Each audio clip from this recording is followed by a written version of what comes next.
Okay, here we go. I want to welcome everyone. Today's open meeting procedures will be a live stream on the municipal YouTube channel for members of the public to view. Members of the public are also welcome to attend the meeting in person in the council chambers for the duration of the open session. If you are attending the meeting in person and require accommodation, please reach out to the deputy clerk at dclerk@madawaskavalley.ca or telephone 613-756-2747, extension 212 for this request prior to 3 p.m. the day before the scheduled meeting. Now I'm going to call this meeting to order. At this time, I would like to remind committee members and members of the public in the attendance at all committee and council meetings are recorded. Please note that these recordings may capture comments made during meetings or in breaks or recesses. Recordings will be available to the public on the municipal YouTube channel for members to view. The public may also attend the open session of this meeting in person in the municipal council chamber. Please mute all electronic devices during this meeting. Thank you. Now I'm going to read the First Nations land acknowledgement. As we gather today, I would like to acknowledge on behalf of council and our community that we are meeting on the traditional territory of the Algonquin people. We would like to thank the Algonquin people and express our respect and support for their rich history, and we are extremely grateful for their many and continuous display of friendship. We also thank all the generations of people who have taken care of this land for thousands of years. Okay, so we've now at adoption of the agenda. I'm looking for a mover. Moved by Councillor Blank, seconded by Councillor Sobolski.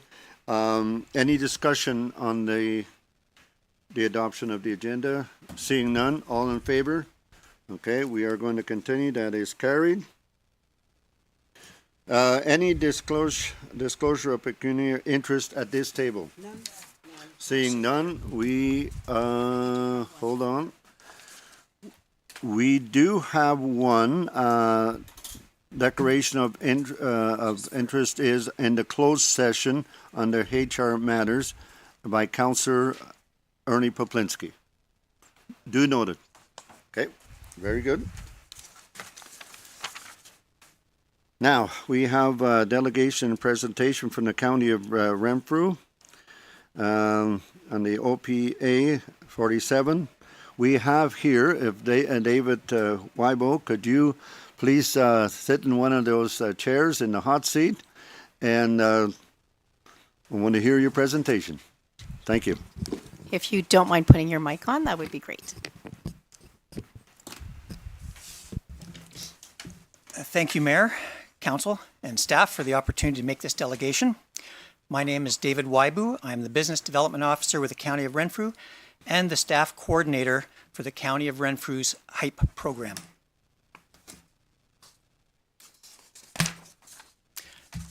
Next slide, please. The Renfrew County Regional Incentive Program, which we call HYPE, is designed to drive economic development through financial incentives that support key areas of investment. It has been created in alignment with the county's strategic plans, including the trail strategy, active transportation, climate action plans, and housing and homelessness plans. The objectives are to promote and grow affordable housing, tourism, business retention and expansion, and investment readiness. The county's regional incentive program covers areas within a local municipality where a community improvement plan is in place, with lands designated for a CIP by a local municipal bylaw. Currently, there are 7 municipalities with an active CIP in place within the county. There are 2 other municipalities that do have applicable bylaws in place, namely Edmundston, Bromley, and Horton Township, but they're not currently funded or promoted. The program is eligible to registered owners or tenants with tenants, it's upon written consent of the landowner. And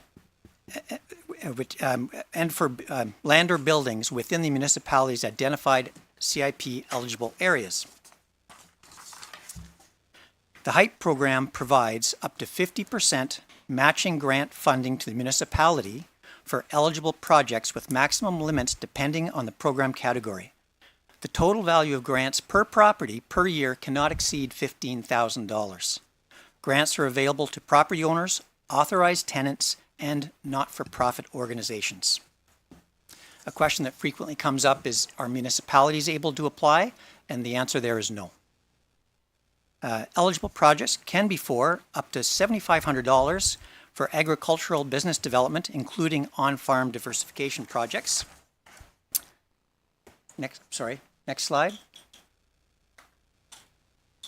think you're there, okay. Yep, thank you. Up to $5,000 for accessibility enhancements. Next slide, please.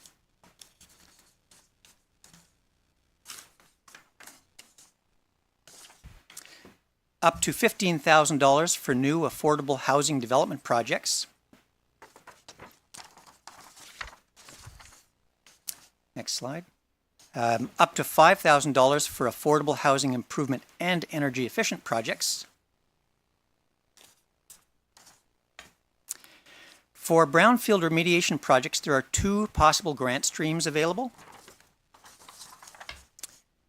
For Stream 1, for brownfield remediation assistance, up to a maximum of $15,000 for a straight grant in line with the other elements of the program.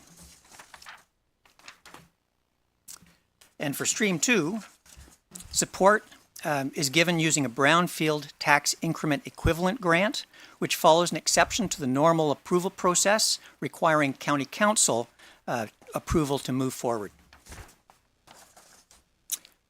There's also a variety of community and business improvement grants that are available, including facade, signage, and property improvements.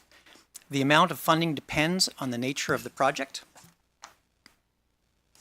Projects involving signage can be for up to $2,500 or $4,000 if it's a corner unit or multiple address buildings. Eligible property improvements can be for a grant for up to $5,000. Building improvement and restoration projects can receive a grant for up to $10,000.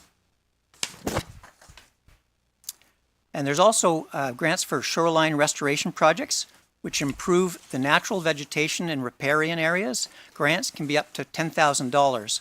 Note that for this specific grant, though, the municipality has a requirement to have a bylaw in place for the protection of natural vegetation along shorelines within their municipality. Projects can also encompass trail improvements. Grants can be up to $10,000 for such projects. Operationally, the HYPE program is a collaborative effort between the County of Renfrew and local municipalities with CIP programs, and we have made every effort to keep things as simple as possible. First, applications are received and reviewed and decisioned by the municipality according to their CIP program guidelines. Successful applicants at the municipal level and a fit for HYPE are submitted to the county. At the county level, applications for HYPE are reviewed and decisioned by a panel consisting of economic development and planning staff, with the exception of applications involving tax increment grants, which go to County Council for approval.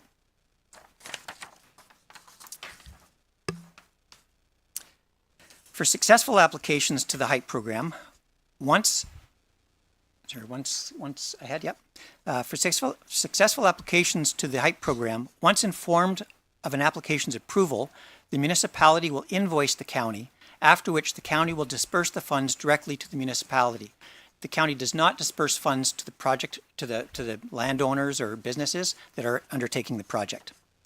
The municipality oversees the project, ensuring all terms and conditions are met, then disperses the funds to the applicants upon successful completion of the project. The municipality submits simple status reports to the county once the project is underway and upon completion. And for the most part, an email will suffice. We're trying to keep this as absolutely simple as possible. We're not trying to add any work onto municipalities in this regard. Applications started being accepted by the county once County Council approved moving forward with the HYPE program and after the 20-day waiting period following the approval of the required update to the county's official plan. Staff review HYPE program applications in accordance with initially established criteria to ensure consistent, accountable, and equitable delivery across county municipalities with the CIP available.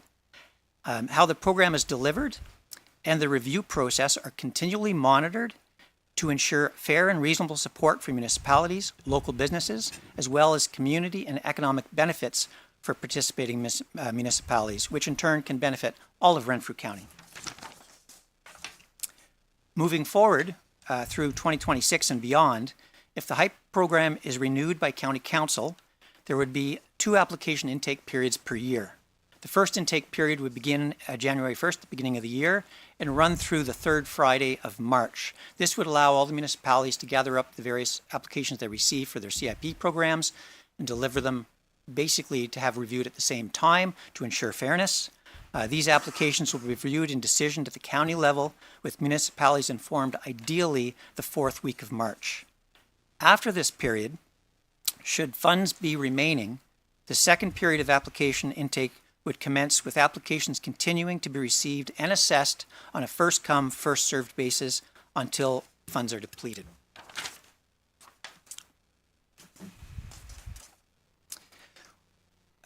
We are looking to assist in the promotion and best practices of existing CIPs for municipalities. Some municipalities have had challenges with uptake to CIPs. For those municipalities that do have a CIP, we can assist in the investigation. For those municipalities who do not have a CIP, we can assist in the investigation of the local value and interest in having one. We can make ourselves available to consult, answer questions, and help you with what you need to structure and implement a CIP program in your own municipality so it can maximize the benefits to your local businesses and community in conjunction with the HYPE program. So a CIP is part of the Planning Act. Considerations in implementing one. First, you'd want to designate what area you'd want eligible for a CIP. These days, I think we're recommending really encompassing the entire municipality so that no businesses are left behind. Establishing local priorities for CIP support, so a council gets to decide what it is that you think would be important to support within your municipality. You always engage within the community to have community consultation, to hear what they have to say about any possible program. You have to establish each year what your council would like to budget toward a CIP program if you decide to initiate one. You have to establish a bylaw to allow for a CIP.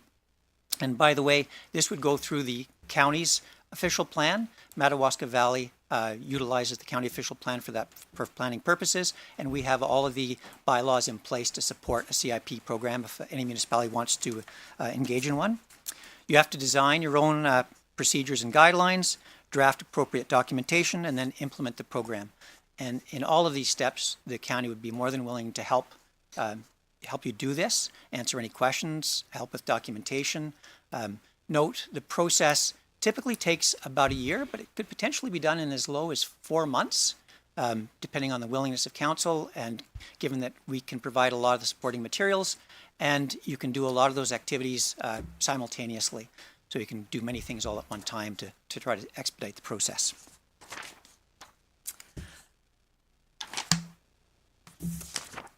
And in closing, I would like to note that this is a tool for municipalities to use to support local businesses at a time when they need it. You done? I'm done, thank you. Thank you very much. Calvin, could you bring one slide back? That one right there. And then maybe make it a little bit bigger and stuff out of it.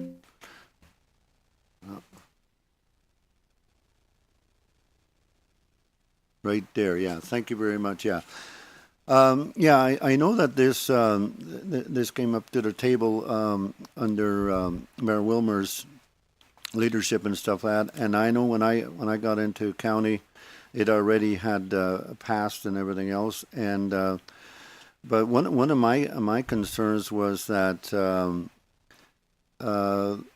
even if we did not have a CIP here, and we wouldn't benefit, it's still going to cost us, out of our levy for this program, even if we don't participate. So I guess the big question is, could your community benefit from a CIP? So maybe I'd like some input from you on that one, and then I'm going to ask if council has any questions. Go ahead, sir.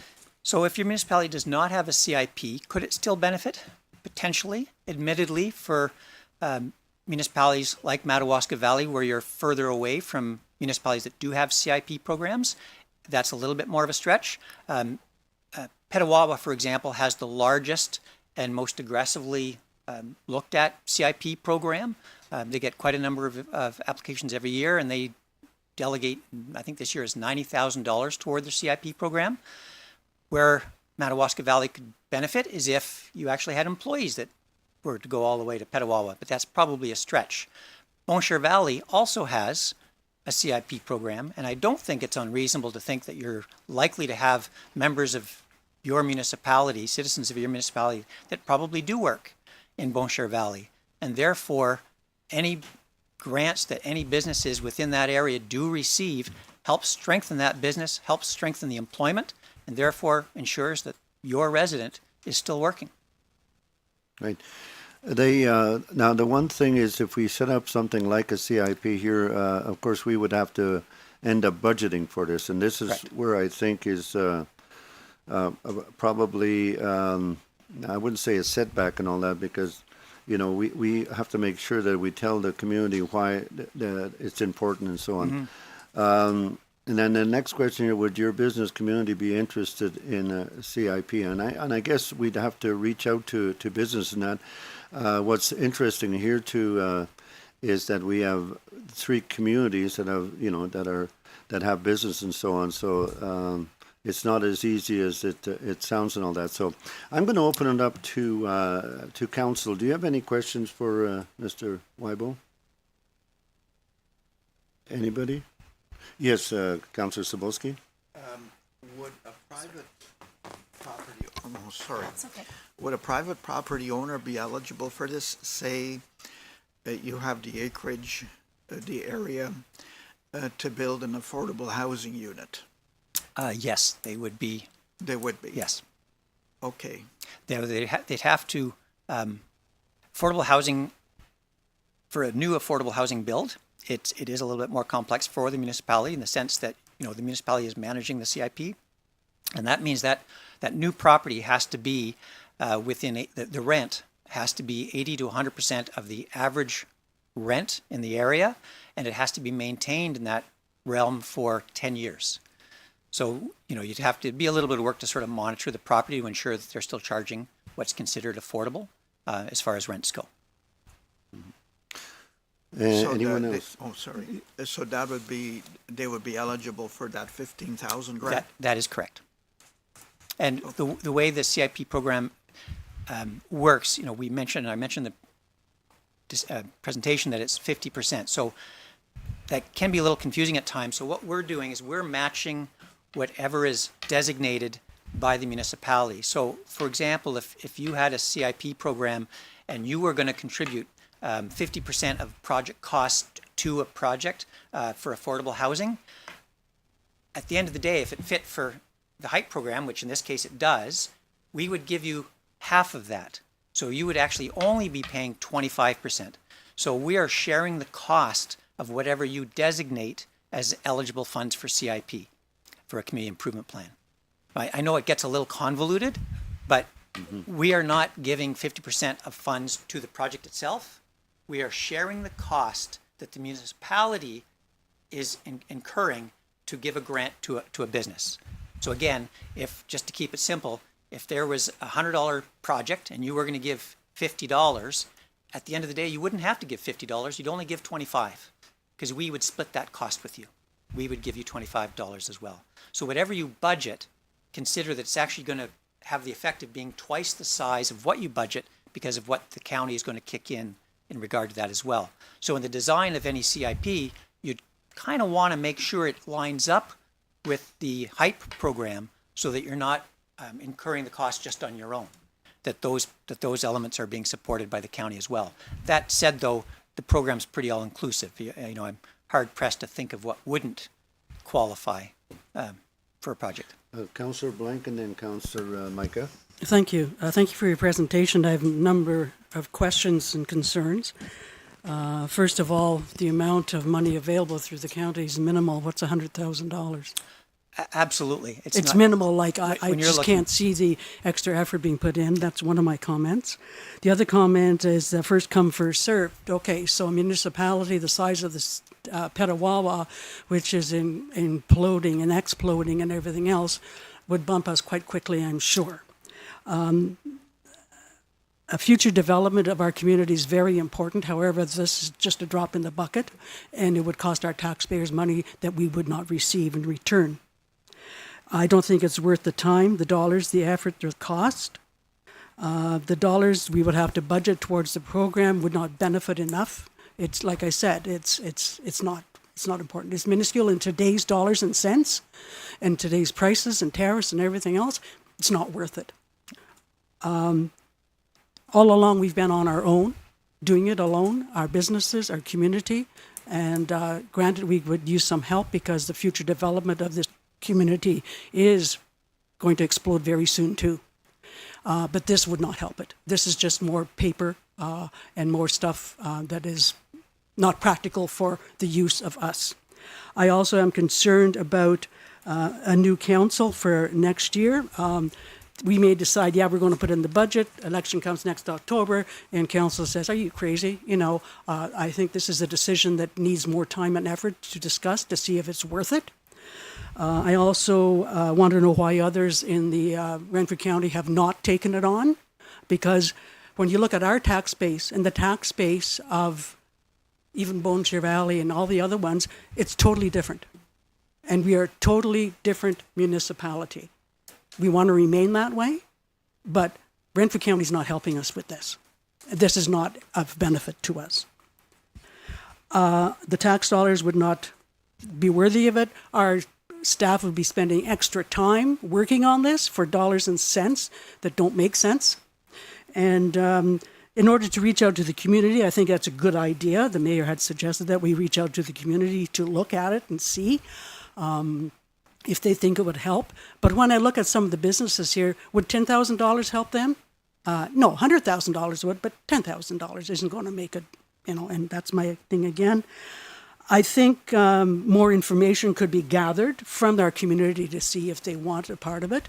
I would also like to talk to the people that are involved with the Bears Bay Business Association. We have Councillor Micah, and we have Hannah Kotoski here, and they could probably help us along with some comments regarding that. I would like more information, but absolutely no tax dollars at this time because it's not going to benefit us. Thank you. Yeah, Councillor Micah. So, I agree with a lot of what Councillor Blank is saying, and you know what caught my attention is when you referenced Petawawa, and you said Petawawa budgets $90,000 towards this program. What is the tax base of Petawawa versus Madawaska Valley Township? And I mean, this is what we're talking about. You know, $90,000 for Petawawa would be like us throwing $9 back in a coffee cup over there. That's the reality of the tax base. For this program to make sense, you would need to budget that, because if not, if you budget $10,000, you're going to pick what, one project a year. Now, you want to talk about political problems? It's not a big enough pot to make any difference other than create work internally and division in the community, because how come he got it and how come he didn't? Because it's one small thing, and it isn't. I mean, we're talking about somebody can apply to put a new sign on their building. Like, for the effort, the work, the paperwork, the administration, and the problems that it can cause. And we can't afford it. Like, if Petawawa is spending $90,000, again, compare the tax base. We would put, what, $9,000 in a pot? You're saying some of these big, you're gonna build affordable housing and you can get a grant of up to $15,000. Well, if you're gonna do a multi-million dollar project as an investor, 15 grand is not gonna make or break the project. I mean, that is nothing. That is a drop in the bucket. So I do have some trouble with this. I think it makes sense maybe in some communities. But the cost of implementing the program, because you're hiring consultants here. This isn't something that's gonna be done internally. Be looking at 50, 60,000 for a consultant to develop the plan, and on and on and on we go for, again, it sounds good, but I don't think it's realistic in a municipality of our size. If I may, through you, Mayor, Yeah, go ahead. from the point of view of consultants, I would say probably 75% or so of the municipalities, especially in the past, who have engaged in a new CIP did utilize consultants. Not all have. There's enough documentation out there right now. Part of our objective, if CIPs were to move forward, would that you would not need to hire a consultant, but that is totally up to council's decision about whether you'd like to or not. Just to Go follow ahead. up on that, I remember when Mark brought this to the table, I have to say as a counselor, this is what upsets me with this program. This was a decision made at the Renfrew County level. We chose right from day one. Mayor Wilmer made it very clear we're not interested in participating in this, and we're forced into it. Now that is something I take great exception to. If the municipalities, the 17 of them that are in Renfrew County, choose to participate and a portion of their levy goes towards that, great. But being forced into a program by the County of Renfrew, our people are paying close to half their taxes go to the County of Renfrew, and then they're taking it for that without participation from the township. I have a big problem with that. That is a dictatorship. Anybody else at this table? Councillor Poplinski. Yeah, my message is going to be very brief. I concur totally with what the two councillors have stated. I think, and this is nothing personal, I think you seem like a really fine gentleman. And the concept is great, but in reality, as $15,000, you can't do anything. We spent $2 million on the arena. $15,000 would have helped. We could have bought some toilet paper or something for the washrooms. You know, we can't. It cost us $80,000 to put a toilet down in the park. So $15,000, you know, and it really disturbs me, the fact that we are going to have to pay for the other ones that are going to get this $15,000 or whatever. And I would certainly not. I don't think we should waste any more time talking about it. And except I just want to make one more comment, and you know what's happening in the county today, and we better, at one time when you look at the amount of taxation comes into the county, and it used to be, I don't know, 10, 20 at one time, maybe 10, 20%. Now it's taken up that in this the little bit the school board is getting. Taken up the big, almost half of the pie. So we are stretched. We've got major things to the infrastructure that can't really take advantage of this, and we have to spend money. But it really, really disturbed me, and I'm sure others have seen it as well. You know, it sounds like they're going to give another couple $100,000, bring more people in, so they can have their drugs and their free food, and that's just another that's coming out of the county. May not be your department, but it is something that we need to be very cognizant of. So, yeah. Through you, Mayor, Okay. Councillor. I'm sorry, I can't see that headline. Very good. Thank yes. you. Okay, very good, Councillor Poplinski. Madam CEO. Through the chair, sorry, I just want to bring it back to the CIP presentation. So just to summarize again, if you recall, the reason we requested was for clarity, and there were two areas, one of which was the brownfield. Because we do, you know, we are talking about housing and whatnot. We do have two leased areas where potentially would be nice if they open that up to be a location for housing. So that was one of the reasons why I wanted to find out more about the CIP, to take advantage of those things.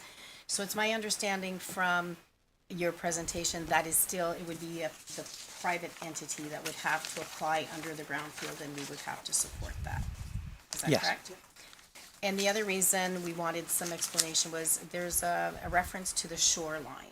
So that one I'm a bit confused, because that wouldn't be, or is that just only if it's a business that's on the water that applies for that restoration? Because it would be difficult to justify public funds going to support an individual restoring that. So or is it municipal lands?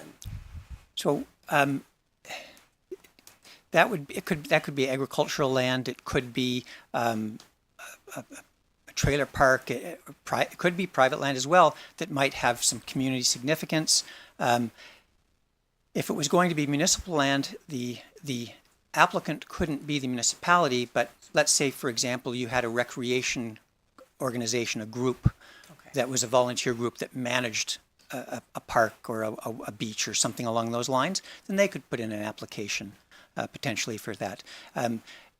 That's one that hard to say. We wanted to cover off some environmental issues if any municipalities had issues with in that regard. So shoreline restoration with regard to plant life and like was something that we've added in, but hard to say about the uptake. I mean, this is the first year we've put anything in.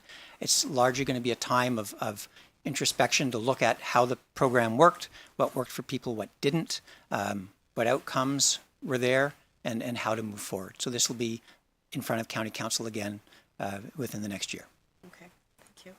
And I did want to clarify too. I do think the first inquiry we had made, it was clarified that it was not taken directly from taxation. It had Correct. been some funding that had been received, and they were allowed to reallocate that fund That's right. to do this initiative pilot. It was from reserves, that's correct. Okay, all right, thank you. Reserves. Yep. How the money get into magically? I can't answer that question, I'm not sure. Yeah. Anyway, Mr. Weibo, thank you very much for educating us. This is what we want to get more clarification on this here. One of the things I know at county decisions are made, and majority always rule and so on. One of the things you had mentioned there is that if it's good for one part of the county, it's good for everyone. So I'm hoping, because I like to be as positive as possible, and hopefully somehow this will work out, because we are part of that investment in this program, right? We may not directly be benefiting, but I could be wrong, right? Indirectly, we may be. Madam CEO. Just one last clarification. So there was reference about it, reaching out to the business community to see if there was an interest. Is that a direction for Hannah to, or just an inquire, or do they do something through OVTA Yeah. or something? Okay, so my opinion on that is, I think we need to leave that Okay. out at this point. I think we need to wait and see what happens. As I said, next year is another election. We also have a new BIA who are working together, and I think because it's not clear as to what it would benefit us from, more negatives than positives, I think it's best to let it lie for now. Thank you. Okay, very good. I think we had a good discussion. Thank you very much for coming out and educating us on this item here. Anyway, thank you and have a great day, sir. Thank you very much, Mayor and Council. Okay. Okay, now what we're going to do is continue. Is Councillor Micah ready to go? Oh, that's Councillor Pupinski's, yeah. So I am now going to hand over the gavel to operations, Councillor Micah. Here is the gavel. Whoop. There goes the gavel. Oh, there goes the gavel, yeah. Glasses on the floor. Gavel All right. Okay. Thank God it's made out of oak. Strong. Okay, go ahead. Okay, so we'll move to item 7, which is Operations, Roads, and Waste Management Committee update. Item 7.1, Public Works update. Mr. Phillips. Yeah, through the chair. I'd Ready? like to just review quickly your report. Perfect. Yeah, I'll go through this one kind of quick. Couple updates on the tenders. The Hopefield Road tender was project completed. That's since last one. The winter sand, they've moved in this week, so we'll be starting that this week. And the connecting link project is in progress, as everybody can see as they go by.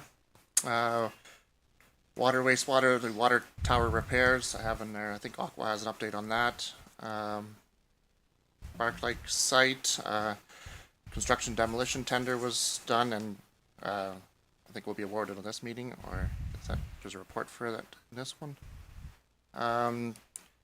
Dangerous tree and brushing, just a little follow-up there we had from last meeting that I did meet with the fire chief, and we have a plan in place to have the fire department there for when we decide to, the weather permits to burn it, just because of such a large pile. And it has started slowing down. I've noticed the stuff being brought in from the storm cleanup. I think everybody's kind of getting caught up on the cleanup, so it's a good thing, but there is quite the pile there.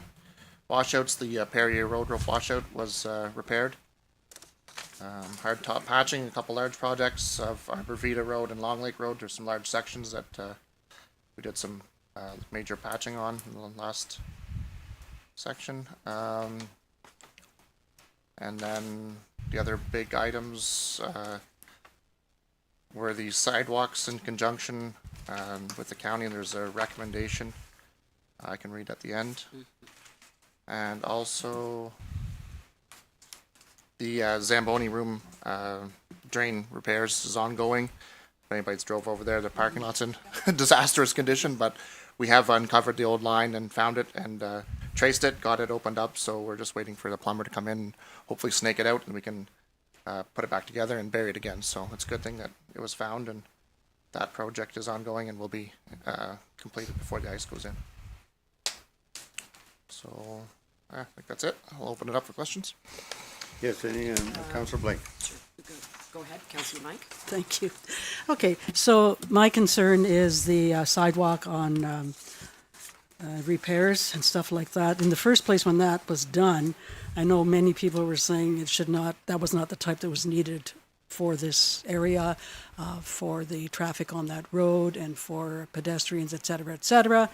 And we found out quite quickly within the first year or two that it was being knocked over and being, so now with all the money that's being spent to repair it, have they made any changes to it to stop this from happening again? Or is it still a high raised area? So when a snowplow goes by, it just keeps ripping up more? Like, I know there's a lot of money involved in that. And I don't think it's the whole street, is it? No, it's not. Okay, so my concern is what about the rest of it? You know, like, to me, this, again, these dollars don't make sense.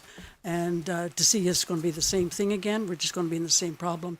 And I question the consultants and the workers on that. Any more comments from you? Sure, I can make a couple comments.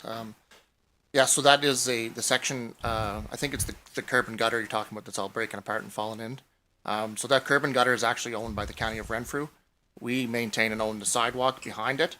And the reason that we're in a partnership for this project is because, well, the sidewalk's in bad shape too, but the you can't really replace one without doing the other.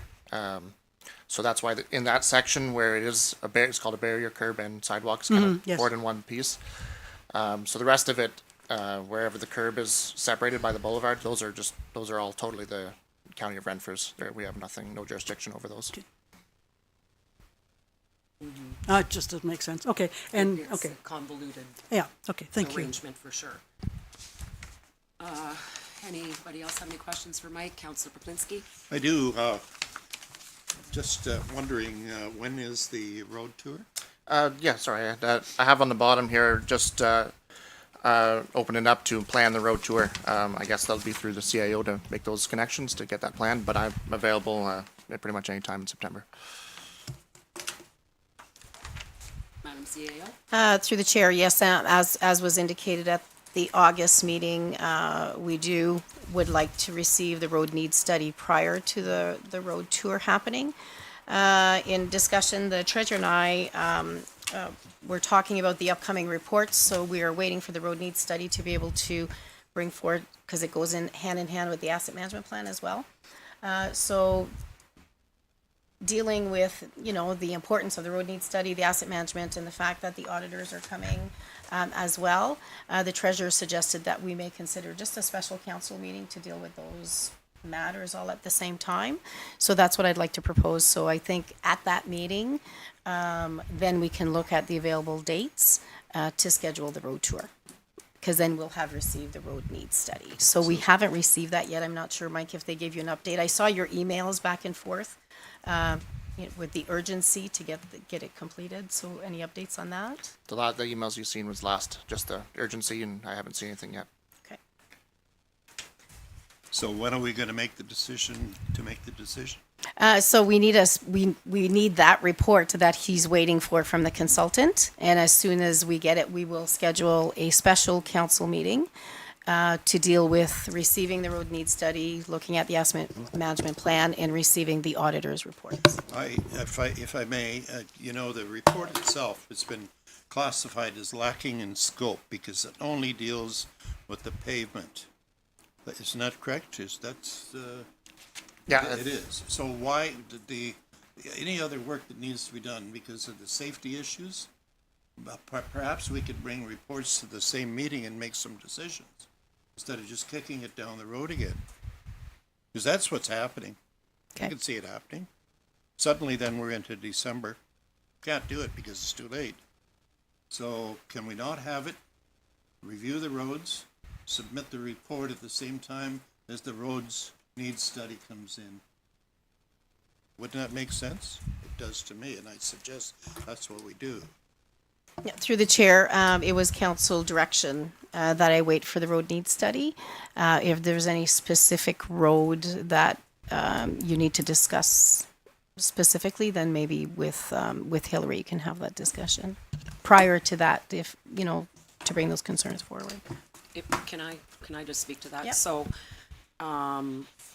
yes, we are going to have the roads needs study presented, but that will be in turn in combination with the asset management plan.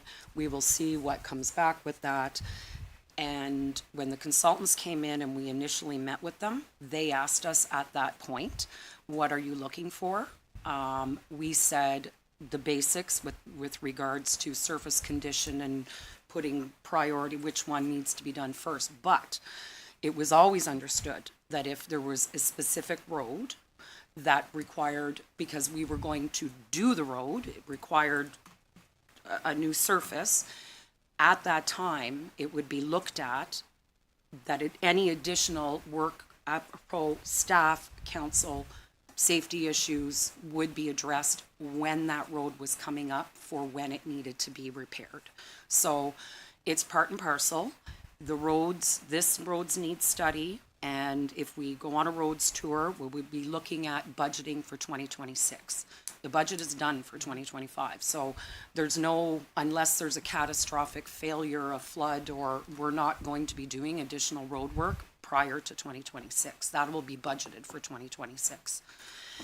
And I know which road you're referring to, Ernie, and it has been a very long-standing conversation here for many years. And it is legitimately, there are safety concerns on that road.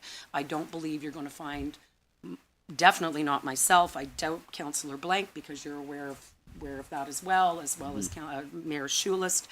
And there has been discussions with both Mike and Hillary. I have personally gone with Mike and Hillary, and we have had the discussions on some of the corners, widening the shoulder, so that there's room to walk, etc. So it's not being kicked down the line. There were other issues.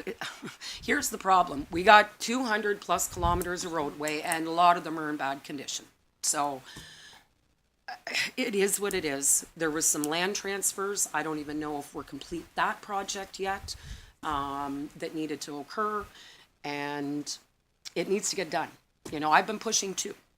It's not been forgotten, but I think a roads tour with all of council would be, we should do that, and we can re-talk about that again. I think we did in the year one. Were you in year? We did in year one, so it hasn't been thrown out the door and saying this work isn't going to happen. It's just the way it rolls. I've gotten calls for months on various different roads, so anyway, it does need to be done. I think there's agreement at the table that some work can be done. Mike and Hillary have both said that can also be part of a maintenance, but I mean, depending on where they say if there needs to be some surface, it's ready for it. It's a chip and dip road. We all know chip and dip roads, you have to look at redoing, you don't rip them out and redo them. You go over the top and you just keep doing that. It's a much cheaper way than ripping, pulverizing and paving with asphalt. If the base is okay. And the standard is 10 to 15 years depending on the volume of traffic on that road. It is time. And this is what's happened. We've got behind the 8 ball on a lot of this stuff. We're doing, and part of it is because we did Old Barry's Bay Road because we got a grant. This is when it was done, 8 years ago or whatever. So because we did that, some of this other stuff was kicked back. But then following that, the following year, then Pog Lake Road got done. Massive project. So again, a lot of this stuff got this. So we are behind. There's no question. And it makes no sense to look at preserving as well as replacing. Because if you've got to tear it up and redo it, Hopefield Road is the prime example. There has been, we're up to what, close to $1.2 million, and that road's still not done. And if had that been taken care of 15 years ago, we could have saved what was still savable. So there is some discussions that need to be had. And I'm, as chair, telling you I'm committed to dealing with the safety issues on that road. Because there's been incredible amounts of growth on that road. It is mostly no longer just 6-week Americans coming to their cottage. There's a ton of now full-time residents. There is a tourist resort on that road, and there is a lot of people walking and bicycling. And when you've got a shoulder that's 10 inches wide in some spots and 2 cars are meeting and you got the ditch, there's nowhere for anybody to go. But within reason. We're not talking about paved, 6-foot paved asphalt shoulders and bicycle lanes either, so, because the money isn't there to do it. Just further comment about it's one thing to look after those dangerous corners, but one of the biggest issues, I would look at it, and the engineers have pointed this out to me, and the fact if we keep dumping sand into the ditches year after year after year after year, there's no place for the water to go. That water sits in the bed of the road, and eventually it starts breaking up. So we have to have some sort of system. I don't know how many tons, and I know it was mentioned to me how many tons that we put on the roads every year. That all gets pushed into the ditches. And you're maintaining the culverts, but the ditches themselves, you can go down any road and you'll see it, and the water will sit there after a rainfall, and that it seeps into the bed of the road, and it certainly compromises the road. So that's one thing that I would love to see in the budget for next year, like to maintain our ditches a little better. I agree with Thank you. Councilor Dye. Thank you, to the chair. Just, I know that certain people have certain places that they'd like to see things done. There are many. And if you took a large map of all the roads in the township, in the 3 little municipalities, the little towns that we have in it, and the back roads and the side roads.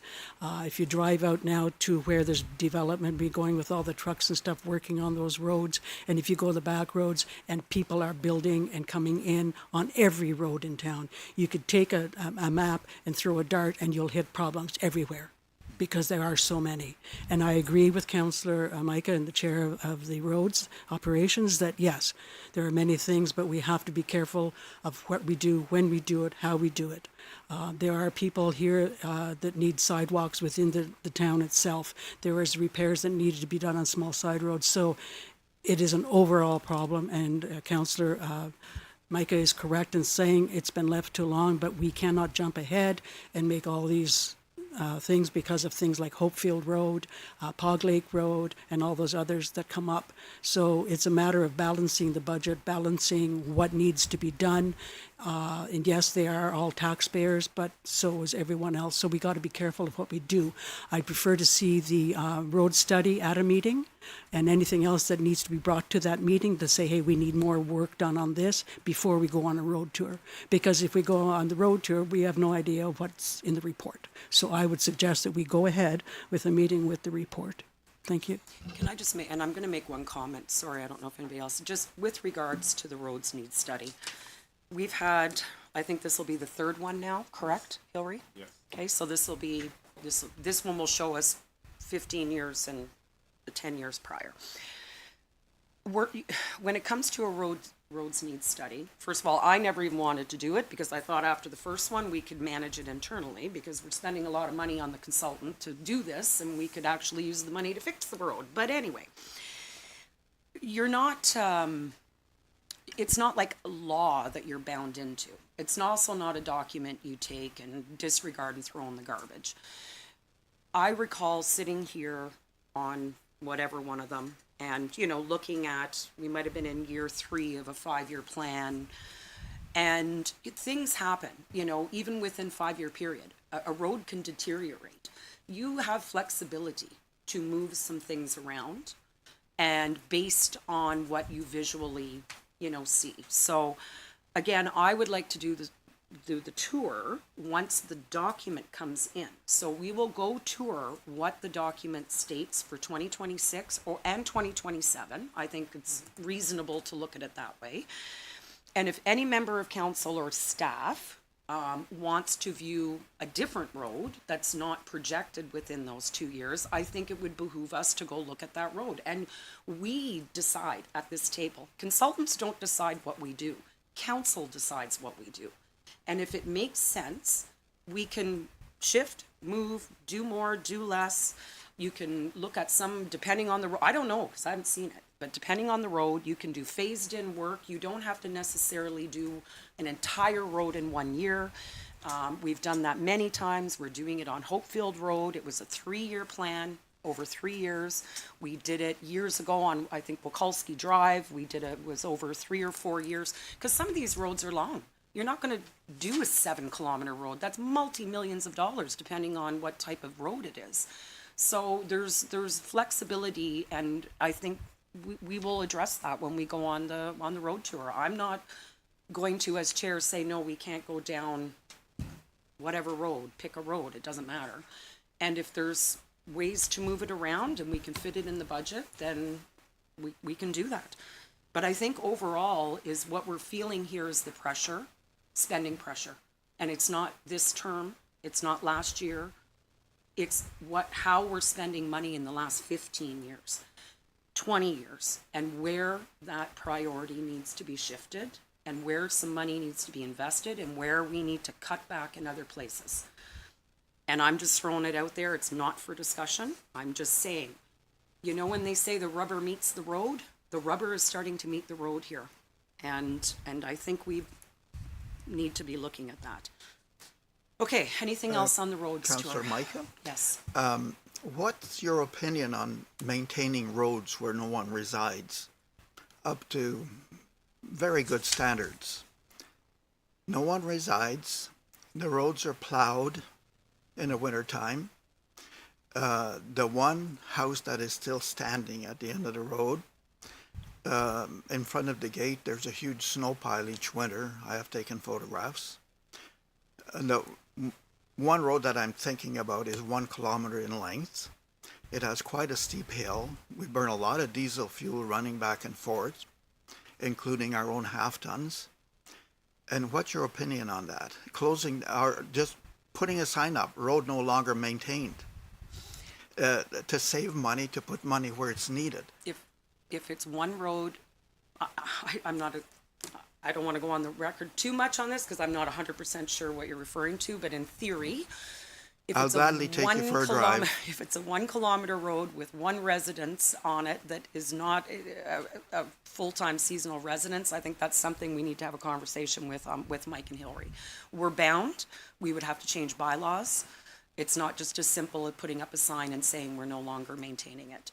It would have to be removed from the road system and either removed from it or downgraded and reclassed and which is doable. That's doable.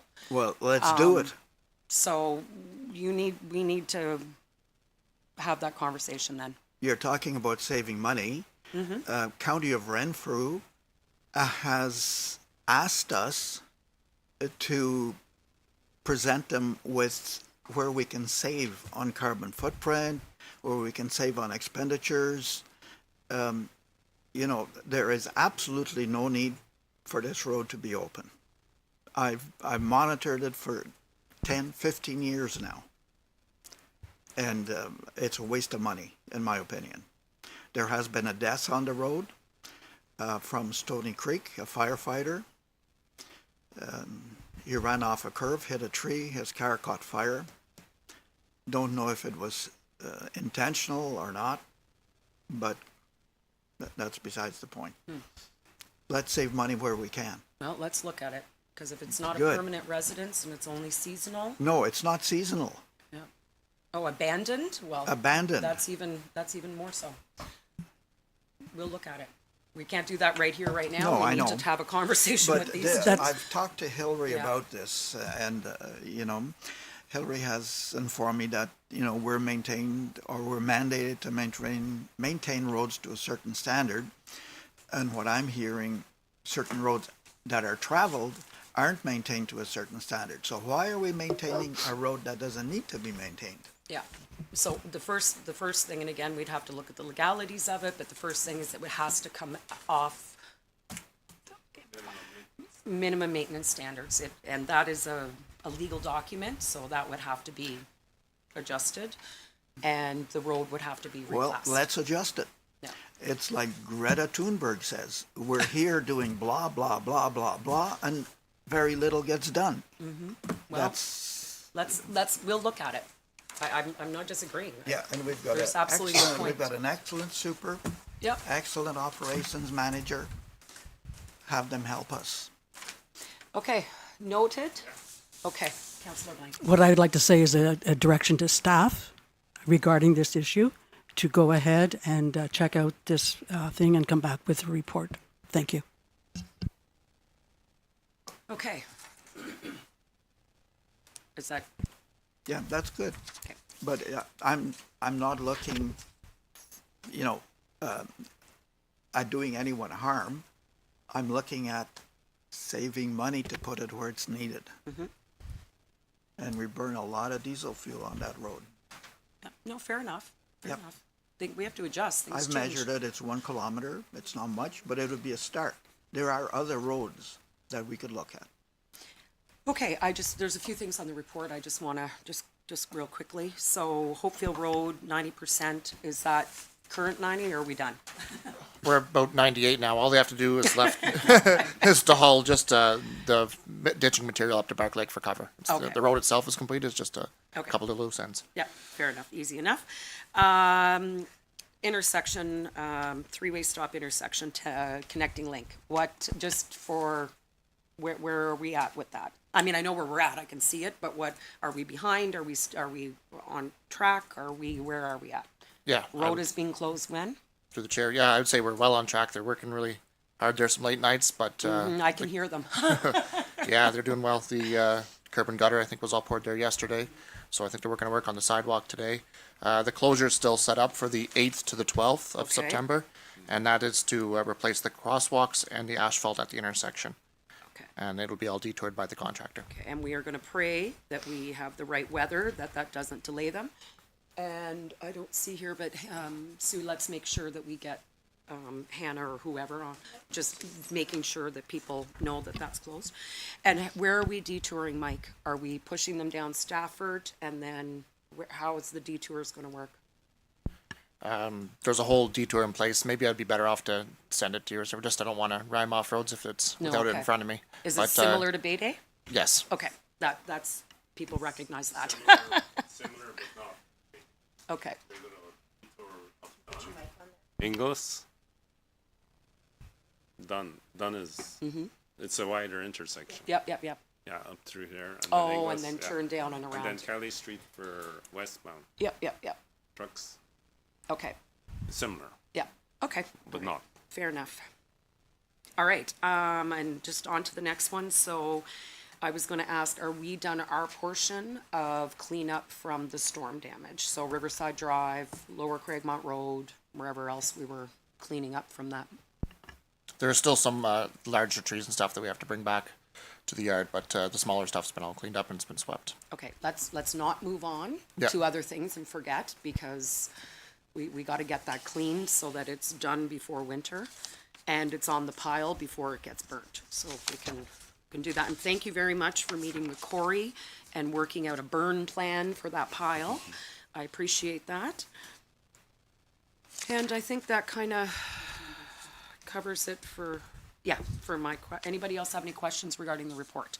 Councillor Poplinski. Yes, thank you. Just a brief one, and this is a safety and liability issue, and it's the stop sign thefts. Are we gaining on that? Is that, I'm sure it's monitored daily? Like you're out checking the roads and the stop signs and? Yeah, absolutely. We haven't had any issues since the large scale one.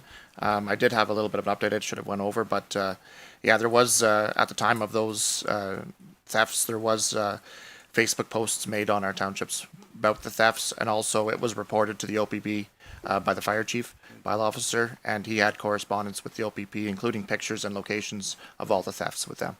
So have we used cameras at all, in some of the locations where it's, I haven't, no.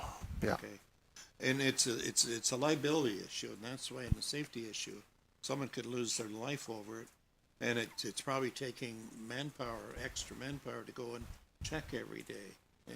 But however, I think we need to do that because we don't want to find out that there's been a stop sign missing for a few days or weeks and somebody gets killed. So that's my concern. So thank you. I'm sure you're on top of it. Councillor Blank. Thank you. And in accordance with what Councillor Poplinski said, can we ask the public too, if they notice one is missing, to inform us immediately? Because they are the better eyes than what sending us out. So if the general public, your neighbors, people that see it's gone, please contact the township. Thank you. Okay, I think that does it for the report itself. Do you want to read anybody else? Questions? No? Good on the report? Madam CAO, would you like to read the recommendation? Through the chair, that council approve the operations supervisor recommendation that expenses for the rehabilitation of the sidewalk curb along Siberia Road being completed in collaboration with the county of Renfrew, and that the expense be drawn from the sidewalk reserve and interest reserve. Mover? Mayor Schulis, seconder, Councillor Poplinski. All in favor? So moved.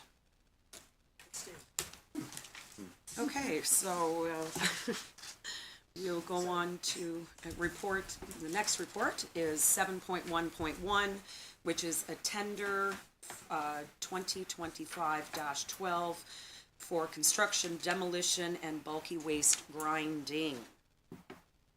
Mr. Kuczkowski. Through Sorry. you. That's okay. That's It's easy our- for you to say. My tongue got all twisted up there. Through you, Chair. So 2025, and it is the season.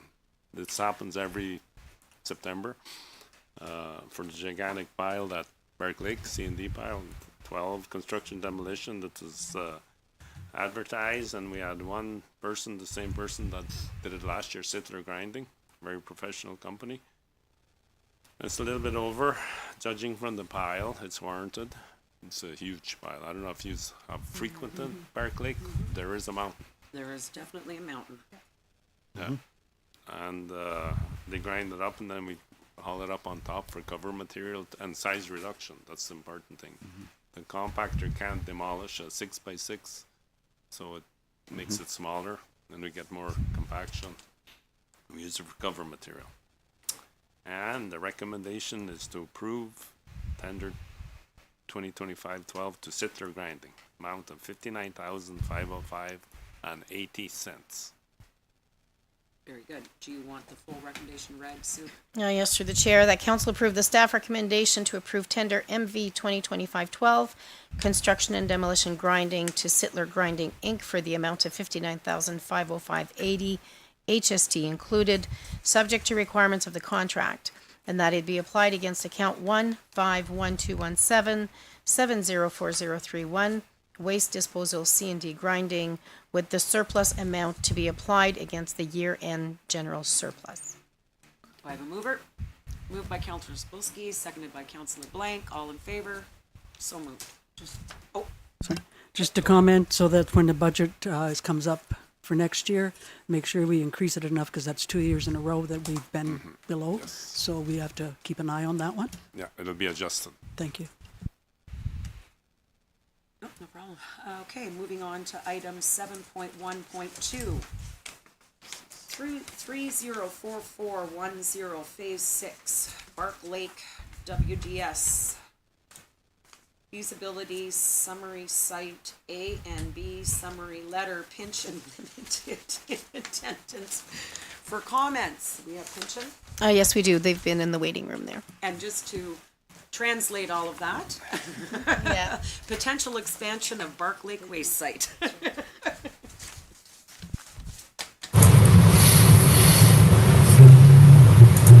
Hi, we hear some background noise. Oh, I see someone now. Yeah. Can you hear me now?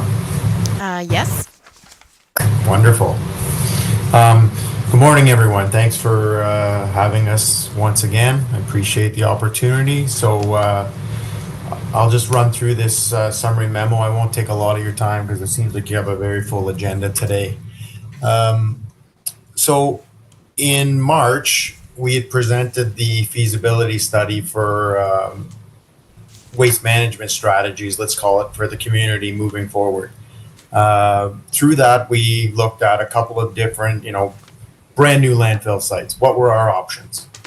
In addition to that, we also looked at, one really viable option is you already have an existing landfill site.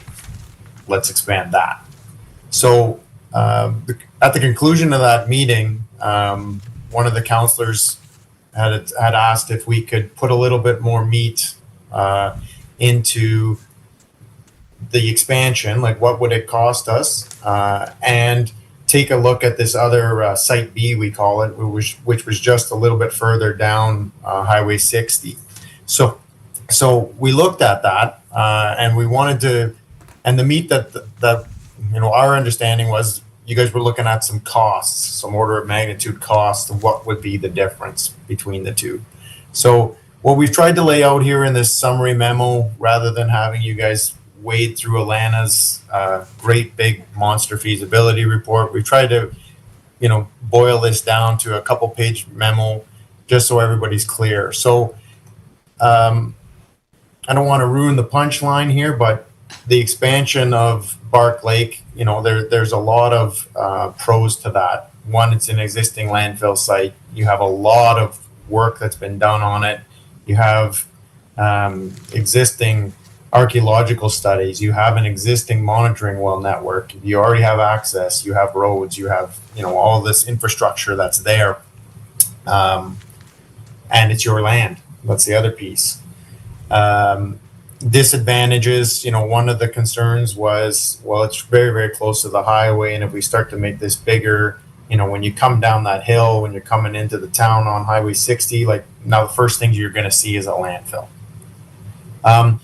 I feel like there's a really good visual barrier there. Hillary and the team have done a great job of maintaining the forest cover, between the highway and the active landfill site, while still honoring the requirements for a fire break, which is in the regulations. So they've done a great job with that. So I don't know that that's truly an issue, but I didn't want to just display it, dispel that and write it off. So that is something we put in the memo, and that's something that you can consider in the design, right? Like when you start to work on the design of the landfill site, you can always factor in the visual concerns. And then the other potential disadvantage that we had for A was, there's some shallow overburden There might be some bedrock outcropping that would actually eat into our landfill volume. But we wouldn't blast bedrock or anything like that. We would just work around it. So those are our two real big disadvantages for Site A. Site B, of course, advantages to it was, it is close to Highway 60, and there's some existing access roads. It's a little bit more removed from the highway, so I think there is some, visual impacts, and you're starting with a clean slate. So yeah, you could factor in, things into your design to get away from some of those issues. Drawbacks for Site B,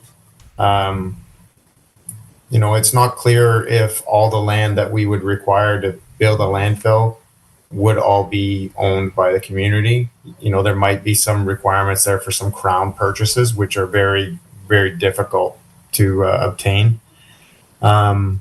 There's no existing infrastructure. There's no gate, there's no fencing, there's no access roads, there's no, loop to the landfill site, because there is no landfill site. There's no monitoring well network. As a lot of you have probably encountered in your lifetime, like drilling wells is not a cheap endeavor. The fact that, you have such an extensive network at Bark Lake really plays against the expansion of this site, where you would have to drill wells. There's no way around it. And you would probably have to drill wells just to prove that it's the site that you want, that it could actually sustain what you're proposing. And then, of course, there's all the other pieces of it. You would have to do a full comprehensive environmental assessment to the provincial level. So first step in that, submit a terms of reference to the ministry, explaining what your project is, explaining what the potential environmental and socio-economical risks are, and how are you going to mitigate all that. How do you study it, et cetera, et cetera. So right off the get-go, you have to have ministry involvement. They have to buy into your plan on how you're going to assess all those risks. So you're going to need a species at risk survey. That's going to have to be seasonal. We would have to look for breeding birds, for example, which we typically do in July. You'd also have to look for Blanding's turtles, which you would do in May. There's other, flora and fauna that, some pop up in the spring, some pop up in the fall. So these types of studies are typically multi-seasons, and sometimes they run multi-years. So that really, extends the timeline for such approvals. You'd need to do a hydrogeological assessment. You'd need to do geotechnical investigations. You'd need to do archaeological investigations and studies. So there's a lot of what we call baseline work that has to go in before you could even get this thing off the ground. We also interpret that this area potentially has some limitations, as there is, what appears to be shallow overburden. So you wouldn't have the opportunity for groundwater to infiltrate from the landfill and, kind of filter itself, because there's just no filter media. You'd have bedrock. So that could potentially reduce your attenuation potential of the site, meaning you would need bigger pieces of land. Or alternatively, in worst case scenario, you would need an active treatment facility. And then the other thing that I did not factor into it, because I'm just not that familiar with it, but you may need turning lanes on Highway 60, right? You're talking about a pretty big volume of traffic coming off of Highway 60 to your landfill site. So I know some of our other developments, the MTO has been involved and said, hey, if you're going to bring that kind of volume of heavy trucks and that sort of thing, you're going to need some kind of turning lanes. So I did not factor the turning lanes in, because I didn't figure that cost was really it could be the deal breaker, but I think once you look at our report and you see the difference in cost between Site A and Site B, the preferred alternative is pretty clear in my opinion. So I didn't want to muddy the waters with me taking a guess on on lanes, and I also didn't try and muddy the waters with the potential purchase of Crown land, because I don't know what would have to be involved in that negotiation. So if you work your way through our summary table that's on page 3 of the document, you can see, you know, what would be involved for the environmental assessment for both scenarios. You do have to do an assessment even for Bark Lake for that expansion, but because it's just an expansion, you can go through the screening process as opposed to a full comprehensive EA. So you can see that there's a full order of magnitude difference there, you know, $30,000 versus $300,000, just, you know, picking middle of the range type of thing. No archaeological studies required for Site A. Of course, there is for Site B. Hydro-G assessment to support your expansion. We can rely a lot on the existing well networks and what we already know. At Site B, there's nothing, so you would have to start from scratch. Same thing, engineering designs, blah, blah, blah. That you can rely on a lot of the stuff that you already have with the existing site. So that's why we're heavily, you know, leaning towards that direction. So as you work your way down to the bottom, you can see, like, to get us through what we need to get this expansion approved for Bark Lake, you'd be at like the $150,000 level. To get this thing approved at a brand new site, you're probably in the $750,000 to $1 million So- or more. Yeah, and again, that's not building it. That's just getting you through the approvals and the design work. Exactly. So, yeah, I don't think that this was a wasted effort. I don't, you know, I do appreciate that, you know, you guys wanted a little more clarity on this, and I hope that this letter provides that for you. Sometimes we take it for granted as technical folk, you know, we write these great big, you know, fancy documents, lessons learned for Alana and I.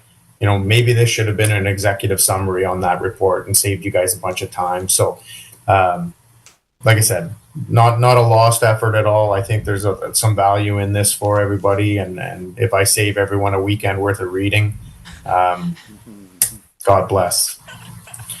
So, I don't know if anybody wants to go through any particular aspects of the letter. Like I said, I think it's pretty straightforward.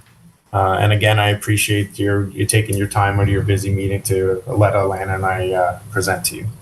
I'm just gonna, it's Councillor Micah here, Chair of Operations. I want to thank you for doing this. I think after that last meeting, we, you know, that was quite some time spent at the last meeting going through the capacity issues we're facing, and, you know, what is where's our plan for the future, because we need one, because but yet, you know, we've got, I believe, correct me if I'm wrong, if we're projecting at least 8 years of capacity. So, you know, we're not in a complete panic, but we are in a sense, because these things aren't done in a year or two. They take years and years to get through all of this. So I, for one, appreciate that you've given us an overview of option A and B. I think we were pretty much heading in option A's direction with relief, thinking that this is a viable alternative, you know, with regards to cost and everything else associated with it. But I think it is good that we had a quick overview of looking at a potential new site. I don't know if anybody at this table is going to be raising their hand anytime soon, begging for a new waste site. If we can expand what we've got and utilize what we've got, I think that's the most prudent way to go forward. The only question I wanted to ask is, with this based on our current capacity, which I believe we're projecting is 8 years. 9.5, sorry. Thank God, great, keep the numbers coming. So let's say about 10 years. Current, with the expansion, what would we be forecast? Now, you can't forecast that far if we have population increase, but generally we would be getting an additional 10, was it 10 years? I'll let my little friendly counterpart pull that up. Alana, do you have that handy on what option A would give us? I don't know that we got that far with like actually designing it. I think we just figured out what kind of area we could get based on the site conditions. I know the fill rate is about 10,000 cubes a year at Bark Lake right now. Yeah, you're right, Alana. I see it. Actually, we have it here. So yeah, the actual size, volumes, and associated lifespans with phase 1 and 2 of the Bark Lake expansion would be detailed out in the next level of study. Right. And that would, again, that would have to be something that's included in the approval process for the regulatory agencies. One thing that I will warn everybody is the ministry doesn't like to approve anything beyond a 30-year life. Like a 30-year working window is kind of what they like. So if we came to them with a volume and said, "Hey, we want this to take us out another 100 years," they're not going to approve that. No. So 25 to 30 years is kind of their maximum timeline they look for. But yeah, we could. That's not a hard exercise for us to do. Like we can do a conceptual or theoretical capacity of what would fit in those two new areas. And then, like Alana said, she has a pretty good idea of what comes in now on an annual basis. And that's easy math for us to figure out. We can convert that into years. It's interesting, lots of times you guys, I think you do it on purpose to me, but you put me front of the agenda on these meetings so I don't get to hear all the other, goings on in the community. One of the things I really took away from today is, the growth of the community and the change in the community, like where you used to be, let's call it cottage country, and now you're, full-time residents and more of those types of people. So unfortunately for us in the waste game, that almost sounds like you're, that 10,000 volume that Alana is so comfortable with and familiar with, like that might grow to 15, right? So that's something that we're also going to have to keep our finger on the pulse of to make sure that, whatever we're planning for and whatever our strategy is also factors in the growth. Exactly, yes. And I think sitting here, if we, looking at what we currently have, again, saying, assuming all things are equal, we've got 9 or 10 years with what we've got. These processes take years and years and years to do, regardless if it's an expansion or a new one. We know that. I mean, when Bark Lake was being done, it took us, was it almost 20 years just to get the operating certificate? Because we were operating on an emergency. 10 years. 10 years. So, I mean, not a panic, but I think prudent for us to be looking at that right now. Gives us the window to work. And if the expansion conservatively could get us 20 years on top of we are talking 30 years. And let's hope to God that within that time frame that there's more advances in recycling and reusing and less actual stuff going in a landfill. We would hope and pray, but I doubt it. But Diversion. anyway, I'll just open it up now to questions to other members of council, but I did want to thank you very much because you have a very easy way of explaining things that are extremely technical and complicated and boring. And I appreciate that very much. Councillor Blank. Thank you. Yes, I was going to comment too. Excellent report. I'm glad to see the dollar comparison because that's so important. And during our discussions previously and discussions with you, I can remember, and I think Councillor Cebulski will remember, back in the 1980s when we were wanting to close down the Pog Lake site and looking for a new site, that it took years and years and years off of our lives as well as the site. The capacity is questionable. I think it's very important to know what we're in for. I also think we need to factor in the cost of closing down the present site once we have to open up a new site, because those dollars make sense as well. Because if we decided to go with B, we have to close down A, and those costs will be horrendous. And if it's in the next 9 to 10 to 15 years, the costs are going to double. And hopefully, like Councillor Micah says, that there will be changes into our environment and disposable of problems. But we have to keep control of it now for the development of the future. So I really appreciate this. This is excellent work. And right since we started with this council, you've been in with us, giving us the information that we need in a very positive way. And I thank you for that. So thank you. Thank you very much. Councillor Cebulski? Visibility issues came up, and, visibility issues came up, and probably most people in this room have seen the Carp landfill site, the closure, and maybe even follow that. And visibility is no longer an issue. It was when it was being utilized, but once the landfill site is closed, you don't even know it existed there. So I really have no difficulty with visibility.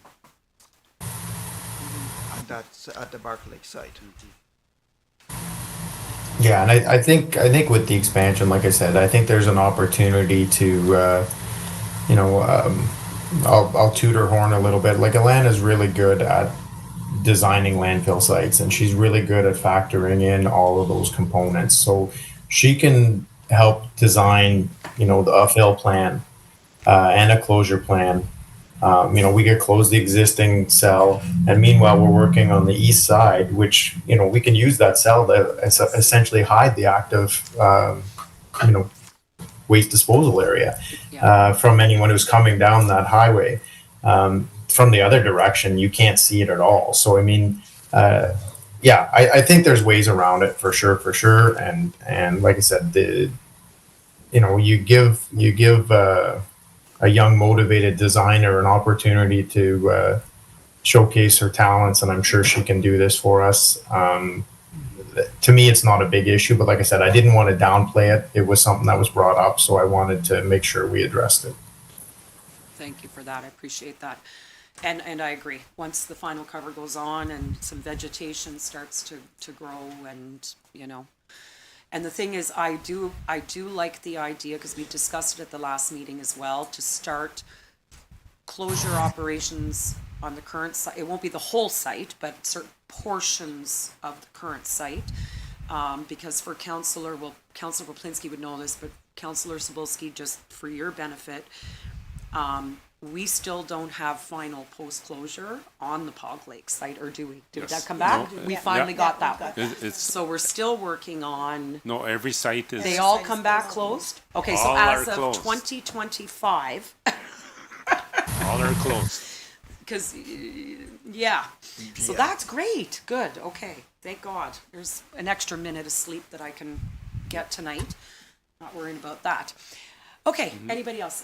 Councillor Poplinski, and then I'll go to you, Sue. My question is related to the new implementation of the Blue Box program, and as we look at the the life expectancy of that particular dump, can we envision maybe more things going in the Blue Box? Because right now there are many places that take styrofoam and building material, I understand, and that's and of course our styrofoam was something that was rejected a few years back, and so I'm just wondering if that could have a little impact as well. I don't know, Pinchin, if you know anything, but we're working with a different, which is going to be coming to council here soon with the new Blue Box. I understand that, but I was just wondering if there was, and he had an idea of that. What are they going to accept? Is it going to be the same, or is it going to be extended out into more product? Because that could have quite an impact. Definitely. We had quite a change when the COVID came, and many people came up to the cottages, and we ended up suddenly, and as you know, Hillary, it was quite significant, the extra amount. And but it would be very interesting to know. If, Are you in the back room loop of potential with the producer, now the onus being on the producers of opening up and accepting more Blue Box waste? Do you know anything about that? Yeah, I haven't heard anything from them about whether or not they're gonna widen, what's acceptable and whatever. But I think there is an economy of scale, right? Instead of having a little bit of styrofoam coming from Madawaska Valley, now you have this entity, this third party that they have the opportunity to take styrofoam from you guys and Petawawa and everybody. So maybe once they have the volume of those different products, they'll be able to find a market for it.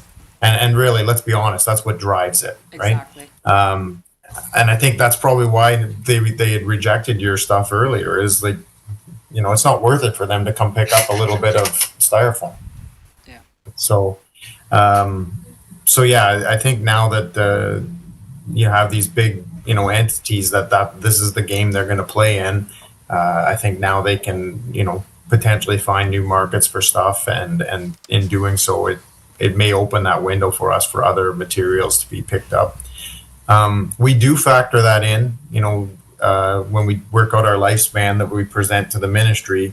We do factor in, growth like we talked about already, but we also talk about diversion and stuff like that. So if the community was working to, enhance the Blue Box program or, recycling program or whatever it is, we try and factor that into our estimates as well. And sometimes we go as far as, if there's audit information about how much of the recyclables are diverted versus actually end up in your waste stream. If you guys, let's just throw a number out there and say you only have 25% diversion. Well, maybe we say, okay, well, the next 5 years, we're really going to invest in education, and we're going to invest in a, curbside collection or whatever the case is going to be. We're going to take that number from 25 to 45. Again, we factor that into, the volumes and that sort of thing. The risk there is if we're not successful with our programs, that's unaccounted for waste that ends up in our landfills. So. Interesting, very interesting. Madam CAO. I was just wondering, Tim, just to keep us moving along and to not hold things back. So now so this is like I think the third time we were looking at how are we going to do it? What are we going to expand? Would it assist now if we had a council resolution saying we've accepted this report? We would like to proceed with Site A, and that at this point it's proposed at a cost of $143,000. Would that assist? I'd probably want to rework some costs for you, but Alana and I, like I said, that was kind of just order of magnitude stuff. So I think what we would do is, if you guys want to do the expansion on Bark Lake, probably the first step that we should do is a pre-consultation with the Ministry of the Environment, and make sure that everybody's on board, and then they will help through that meeting. They will help dictate what they want to see.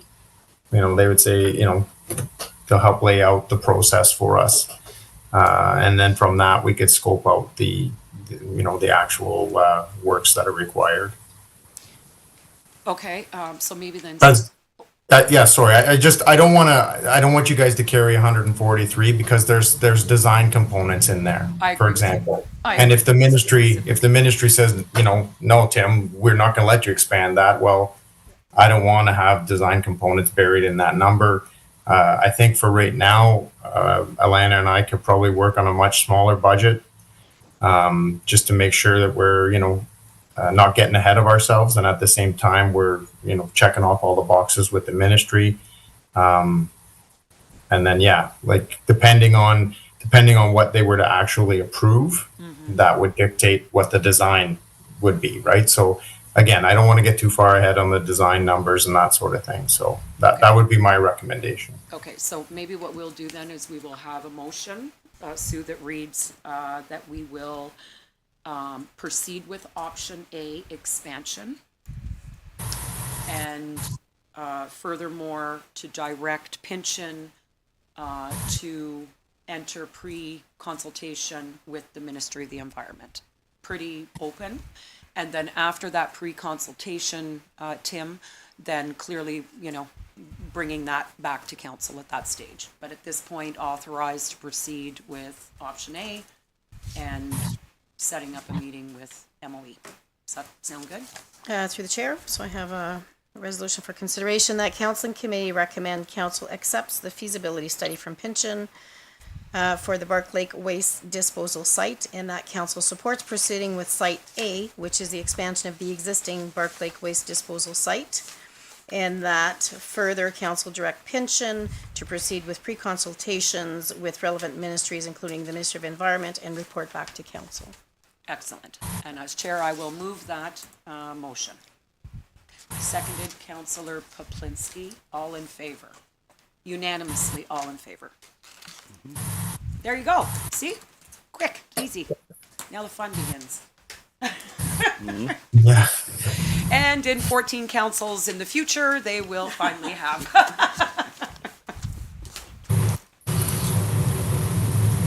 Thank you, Tim. Thank you All very right. much, Tim. Excellent work. Thank you. Thank you, Tim.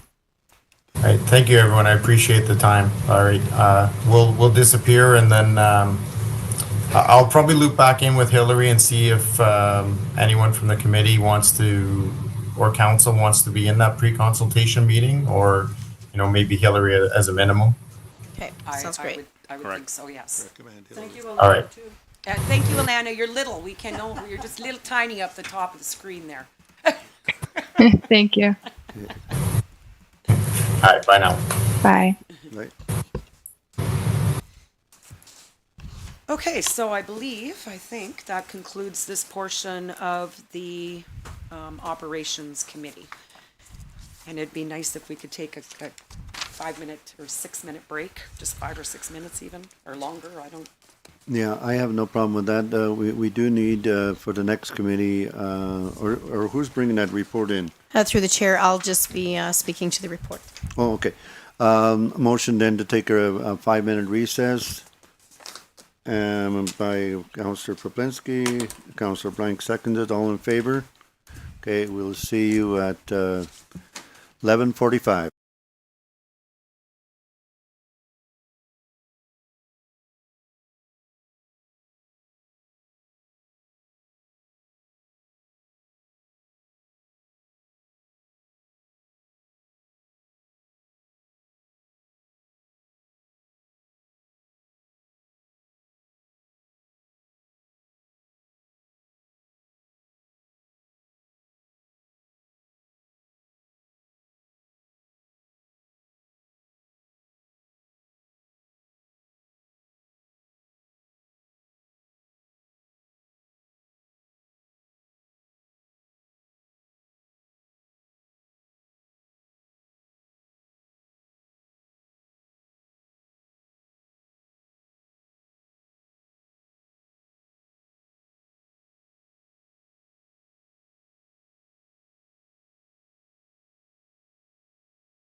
Okay, so we're not gonna take care of that until now, we're just gonna go to the next meeting. Okay, we are back, and I'm now going to give the gavel to, Councilor Proplinski, who takes care of operations, water, wastewater, and facilities. Okay, let's not try and drop this one. May have to keep it, we'll keep it handy, Joe. Thank you, Mr. Mayor. We have 8.1 municipal reports. 8.11, it's the Ontario Clean Water Agency Aqua expenditure requests, and on in your package, there's page 23, and Calvin has clearly indicated what we're talking about here, so we don't have the young fellow with us today from the Aqua, but if there's any questions that you may have, yes, Madam CAO? Thank you through the chair. So I can speak to this report. Mr. Pilgrim had advised that these two would be on a forthcoming report, and they're just replacement miscellaneous parts that we often have to purchase. So I do have a recommendation to approve those. We have attached, Calvin attached the invoices for you to see. And it's that council approved the Ontario Clean Water Agency expenditure request as presented in the total amount of $2,088.31 for work orders Barry's Bay WPCP number 4661231 and 4662385. And I need a mover and a seconder, please. Okay, we have a motion by Councillor Micah, a second by Councillor Sabelski. Any further comments? All in favor? Granted. And through the chair, there were no other reports from Ontario Clean Water to come forward. We have no correspondence or information matters either.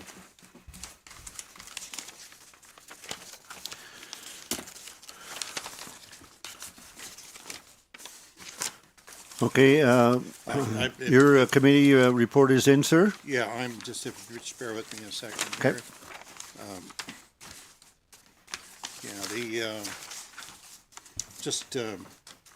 We have 8.2 correspondence and information. I don't see any. And 8.3 unfinished business. Were there any questions? I don't see any hands up. Nope. Okay, having none, well, then I'm finished with the report. Thank you. Thank you. That was a All short. right, Councillor Poplinski, hand over the gavel to Councillor Sabelski and see what he's got. I see the chief is here. Welcome, sir. It's all yours, Councillor Sabelski. Thank you, Mr. Mayor. First on the agenda is municipal reports from the fire chief, fire activities and calls for service, 29 to 31. Carmen? Okay, first thing, maintenance and repair, our annual pump testing done on all the three pumper trucks. Passed no issues, they said they're in great shape. Training and meetings, Captain Tim Walensky, Captain Monica Swank, firefighters David Velasquez and Ann Perry attended the CO Blitz on August 3rd. They seen over 90 children and met up with 70 adults, which is at the event. Good for fire prevention and lots of fire safety discussed. Total fire ban was implemented on August 6th due to extremely dry conditions. Most of the county south of us and this county all did the same thing at the same day. Fire protection funding. Ontario Progressive Conservative Government doubled the fire protection grant to $32,390 for each for the fire departments, double what they had last year. Last year they had $10 million. This year they're allotting $20 million. We're going to apply for extractors for the fire halls, commercial washing machines, extra sets of bunker gear, a car fire blanket for electric vehicle suppression, and extra sets of structure gloves. These are the items that they laid out in the criteria for the grant. The grant closed at the end of September. Money will be received either late December or early January area. I have been receiving quotes from the companies for these parts. Well-known fire on August 25th. The fire department dispatched to Cranberry Creek area for a wildfire. We met loggers at the end of the road or on a landing that they discovered the fire when they were working up on the next hill. It took me about 50 minutes to walk to the fire from where the first landing was. When I got to the fire, it was about 1.5 to 2 meters high. I'd already notified the M&R on the way there. They had a helicopter as I got up to the fire scene. So they took. We realized there was no way we could reach the fire with the amount of equipment we had. It's too dangerous, so they handed it over to the M&R. They took over the fire. The fire was discovered to be struck lightning strike by the M&R and myself. I talked to the commander. She also agreed we should see the tree. We took pictures of it for the evidence to show. If it wasn't for the loggers there that day, the fire probably been a lot worse because you couldn't see it from the flats up by Willow. That's on top of the hills. But because the guys were up there right at that point in time, seen from hill to hill and being observant, I'd like to say thank you to those two men that were up on top of the hill working there. It was very good of them. The loggers get on their phone right away and call them. They showed us, drove us up top of the hill and showed us exactly what we were looking at, so that worked very well. And also like to thank Bent Anchor for supplying food to the M&R for the first night. That was very good of them.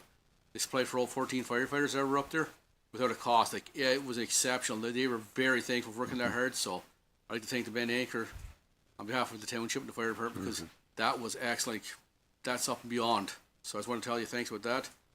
Firefighters responded to a grass fire on a Rockingham Road last Wednesday, I mean. It was caused by a brushing operation. The fire was less than a quarter of an acre, so it was really nothing much. We got there fairly quick, within 11 minutes, put that out. No issues. On August 28th, we removed the total fire ban, went to level fire ban, level of campfires. The reason behind it is because of the amount of rain we got, and also it's cool at night, there's dew, there's dampness. Fire spread very slowly right now. There's no real, truly risk of major fires that we can see right now, so we just follow the lead of everybody else. And then you will see the list of fire calls we've had for since July and August, which has been quite a few. We've been busy, but everything's going pretty good on that aspect of things. Are there any questions of Mr. Quaid? Mr. Mayor? Yeah, to Chair Sobolski, I just want to take this opportunity here to say thank you very much to the fire department as first responders. I know this fire happened in my backyard, and sometimes you always think it's never going to be in my backyard, but it was only like a kilometer away from me. And thank you for responding to it.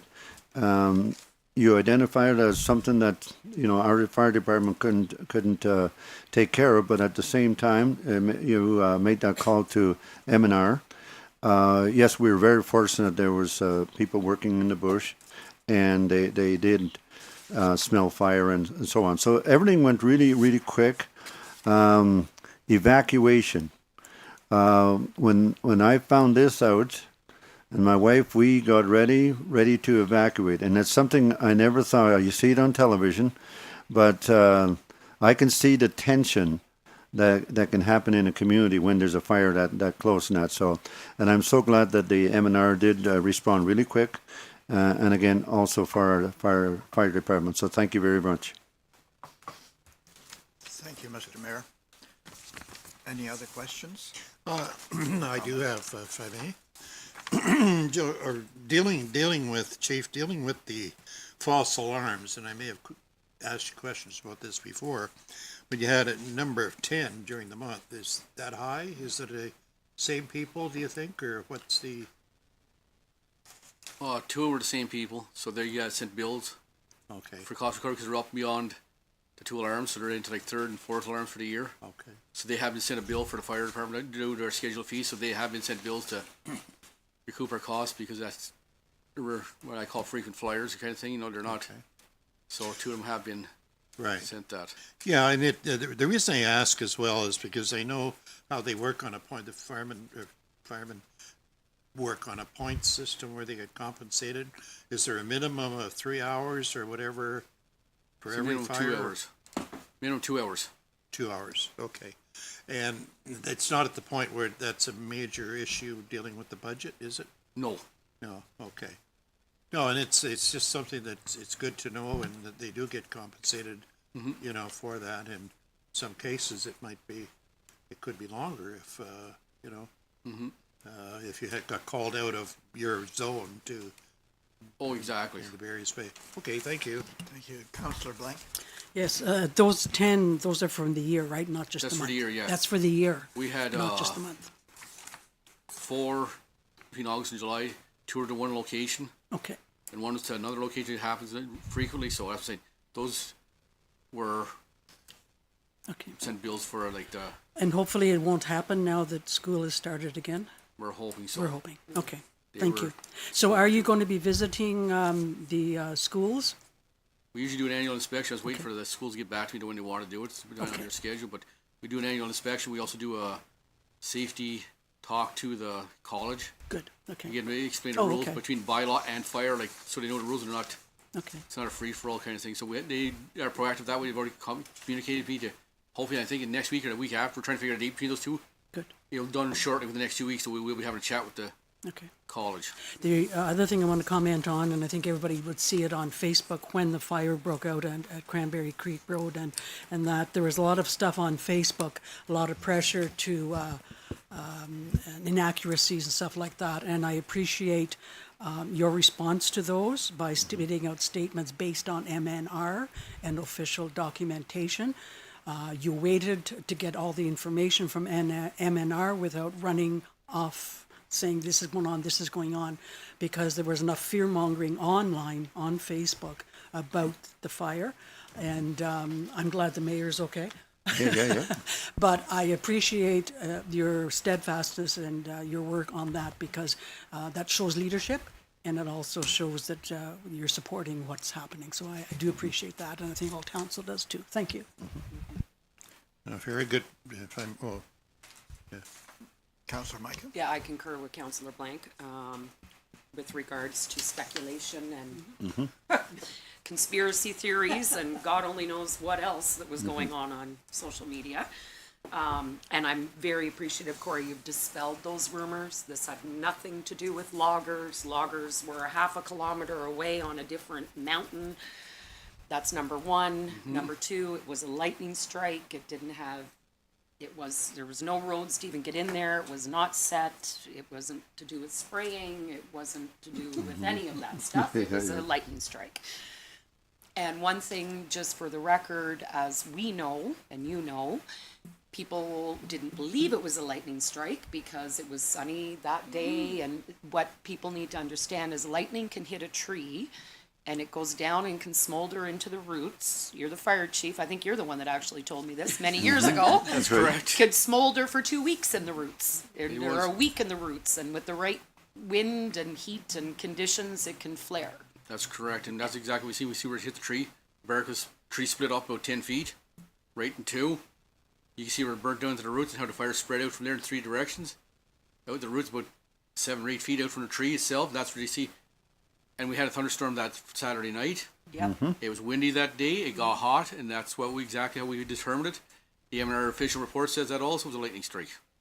I got that. And so did on- my logger husband, by the way. As soon as he heard about it, who's got 45 years in the bush, he said, there was lightning Saturday night. But that's exactly what started it.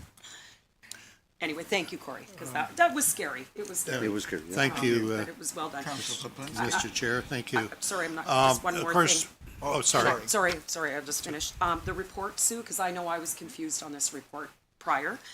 Can we add a column that shows the month?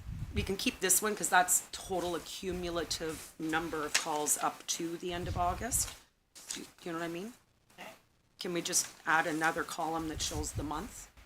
Do you know what I mean? Like, because when I'm, like Ernie asked, because I asked this before too, I had said we had 10 false alarm. No, that's year-to-date false alarms. So if we add the monthly column in, keep that column, year-to-date, but I think there are two different types of report. One would be a monthly, and this Yes. is the cumulative, so I can maybe see about adding both. sure, just so that it's, yeah.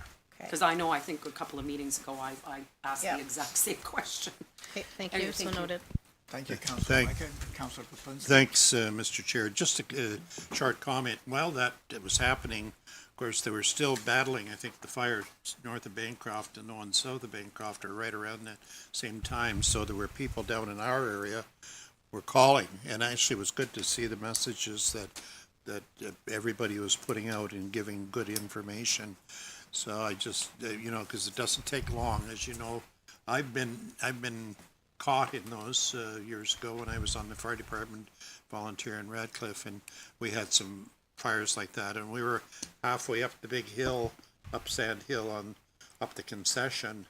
And the fire came over the hill the other way and went over top of us. So we were in the center of it. We had our packs on with the water, whether it's 50 a pound pack or 70, but you'd know.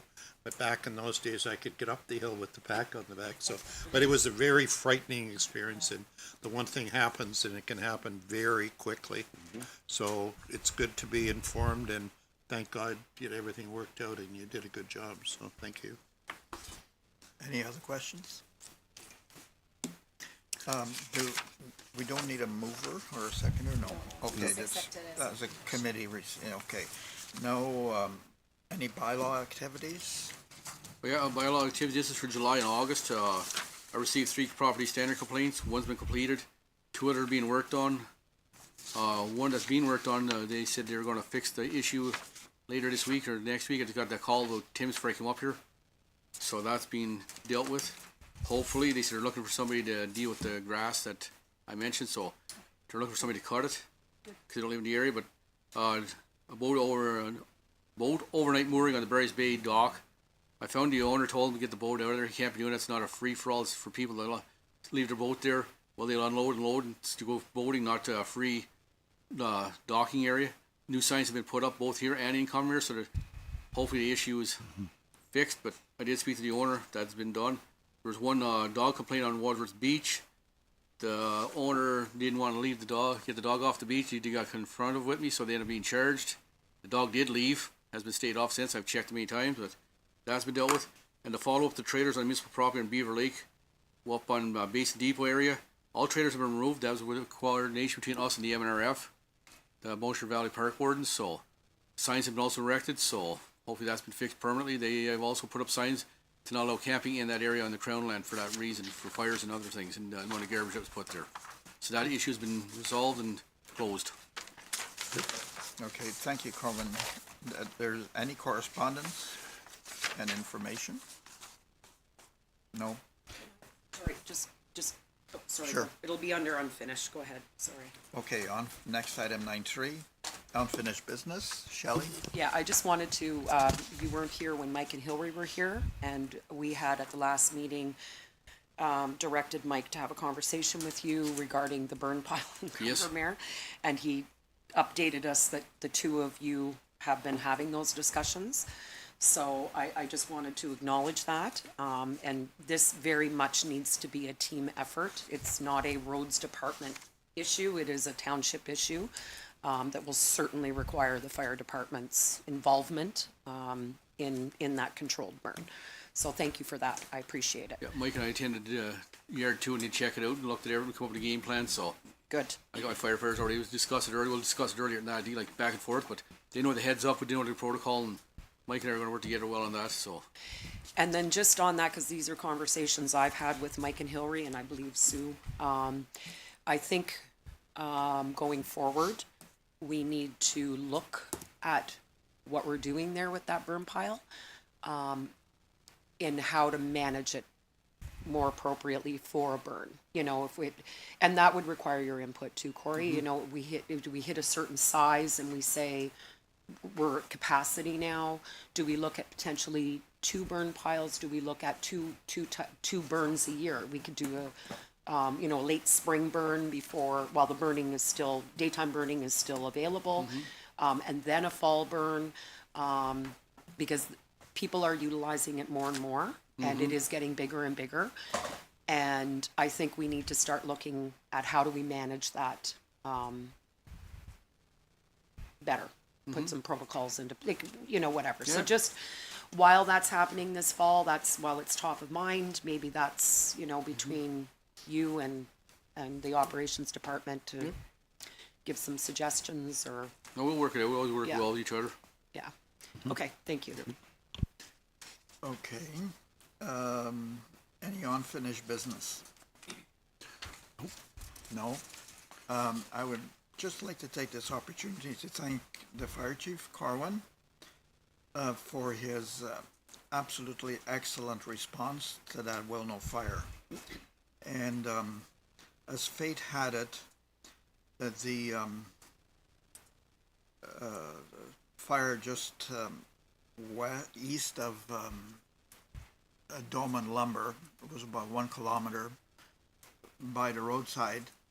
I'm heading up with a truckload of firewood to Charlotte Lake. And who do I meet standing on the road with the lights flashing his car when taking photographs of that fire? It's a, Coincidence. Thanks, Corwin. You're welcome. thank you very much, Chief. Okay. And your committee is finished in, Councillor All done. Zabowski? Okay, all done? Gavel is being passed over. Whoa. Did I? Here, I'll do Yeah, it I for you. knocked on my head. Watch Anyway, yourself. and now I'm going to pass it over to Councillor Blank, who is Chair of Recreation and Community Development. It's all yours. And there's Hannah. Thank you to the chair, and thank you for scooting up the stairs, Hannah. No problem. So we have a number of exciting things on your report. So I think what I'll do is I'll let you go through your entire report, and then we'll ask for any questions or comments. So if you wouldn't mind, this is section 10.1.1. All right, so the swim program wrap up. So we wrapped up on August 22nd. As always, thank you to Rihanna, Alicia, and Hudson, our instructors this year, for their dedication to the program, showing up regardless of the weather and being great instructors to our registrants. This year we had 133 children participate across 4 sessions of swim lessons in Combermere and Barry's Bay, slightly down from our 147 last year. Rather than run the sessions at the same time, we ran them back and forth with 2 sessions per location. We didn't receive any negative feedback from parents on this setup, but I will send my usual end of season questionnaire this month. Our bronze class only had 5 registrants, but all passed. And there were no reported issues with use of the Combermere docks for lessons during those sessions. Good. Council will recall that we had no takers for the swim instructor course sponsorship earlier this summer. I'll be renewing the call for participants upon the passing of Budget 2026, where I'll request funds for this program once more. I have inquired on the possibility of running a program closer to home, the current option being Pembroke. My understanding is it's not possible to run the program in the lake, and the privately owned pools in the township are not large enough. Crooked Slide Park. So funds were budgeted in 2025 for the assessment and repair of Crooked Slide Park. An assessment was completed earlier in the summer under Andy Poplinski and is attached. The outlined repairs will require going to tender to find a contractor to complete the work outlined in the report. I do have an update on this portion of the report since I wrote it. So I do have in my report that, it's already September. The costs that are exceeding what is budgeted this year. So we can look at having it in budget 2026. Though I have spoken to the treasurer on the feasibility of completing this project in 2025. She advised that there were additional funds put into reserves this year in case this project did go over budget. With that information in mind, we do have time to tender this project, awarding the tender by October 7th and having a contractor kind of hit the ground running to complete the work prior to winter. So if council's keen on seeing this project completed in this calendar year, we can see if we're able to get any bids on the project from now until October and proceed before winter hits. Ice in and out. I've received information from Simcoe on outdoor temperatures and ice making abilities. Their response was the plant is capable of handling warmer weather, and the only issue would be requiring more time for ice install. The correspondence is attached for your review. With this in mind, we'll continue to aim for the weekend of September 20th as our first ice rentals, using a common sense approach and watching the forecast as we get closer. I'm also recommending an end date of the 25-26 season prior to Easter weekend, Thursday, April the 2nd. A handful of facilities updates for you. Upgrades to Mayflower Park in Combermere are now complete. The Combermere Recreation Committee generously donated a new piece of equipment to the park, which was installed at the same time our work was completed in installing a new mulch base. The work was completed by Yantha Backhoe and Trucking, who provided a discount to both parties. A new triple sink at the Combermere Hall, which was a capital project for 2025, has been installed, and this project is complete. Repairs are complete on concrete thresholds at PJY. The thresholds were crumbling and compromising the integrity of the doors, particularly during winter months. And on Friday, July 31st, the request for proposal for a lift design at PJY was released, with a closing date of Monday, August 25th. No proposals were received. I'll reach out with directly to appropriate firms to determine a cost quote to be able to move forward with this project. And then a handful of general updates. I'm pleased to report that we're the successful recipients of a Trillium Foundation capital grant for the rehabilitation of the Cumbermere Outdoor Rink, applied to earlier this year. The existing boards and base will be removed and new will be reinstalled, with multi-sport lines painted onto the surface for pickleball, ball hockey, and basketball. We had budgeted to replace the lights at the rink this year, but we're deferring the project to 2026 to be able to do everything at once. The project will kick off early next year, and construction will take place over spring and summer of 2026. Earlier this year, I put out a call to donors toward a permanent tree of light spruce tree to be planted at the railway station. We quickly received the donors we were seeking, and the tree was planted in the spring to allow it to be watered daily by the students at the station and get established. Thank you to Yantha Backhoe and Trekking, Janet Adams and Natalie Spratt, Shelley Belisle, Patricia and Gregory Scott, and Joanne and Michael Truskowski for their generosity in contributing to the project. 12 benches have been installed around the township as part of our inaugural bench program. These benches were paid for by donors and installed in a location agreed upon by township staff and donors. I'm grateful for the participation and patience of our donors for providing more places to sit and enjoy our green spaces. We'll pause the program in 2026 and look at doing another intake in 2027. At a previous meeting, council requested I look into bringing the oak leaf belonging to Stephanie Plevin to the township office to be hung on the wall. The oak leaf was, at the time of its discovery, the Guinness World Record holder for largest oak leaf. It has been since surpassed by a larger leaf. I have spoke with Ms. Plevin, and she would be happy to lend the frame leaf to the township should council wish to see it hung at the office. And I will replace 3 plaque faces this year. The plaque faces that are in the worst condition will be replaced first, with calls out for amendments taking place. I've been working with the Station Keepers MV on a few of these plaques, and I'm grateful for their help in providing photos and additional information. The plaques are hosted on a website called heritagewalk.ca, which was set up by the Cumbermere Heritage Society and the Barry's Bay Heritage Society. As neither of these groups are active at this time, the township pays the invoice for this website. So my goal is to incorporate the information from this site onto our new website and sunset heritagewalk.ca within the next year or so. Finally, next week, September 8th, we'll hold a planning meeting for Flannel Fest. So we're looking forward to seeing everybody at 6 p.m. at PJY. Okay, thank you. Very well done. Just a few comments from me, and then I'll open the floor. The tender to Crooked Slide Park, I think that is something that we need to get done as soon as possible because it could deteriorate even more over the winter months and into the spring. So I would be supporting the proposal that we go ahead and tender it for this year and attempt to have it done before snow falls. The ice rental, I agree with your information regarding the dates. Now, if there's a day or two that we have to put aside at the start of the season in order to make sure the ice is in properly and well healed, I think we could go ahead with delaying that, and that's up to the staff to make the call on that as well as you.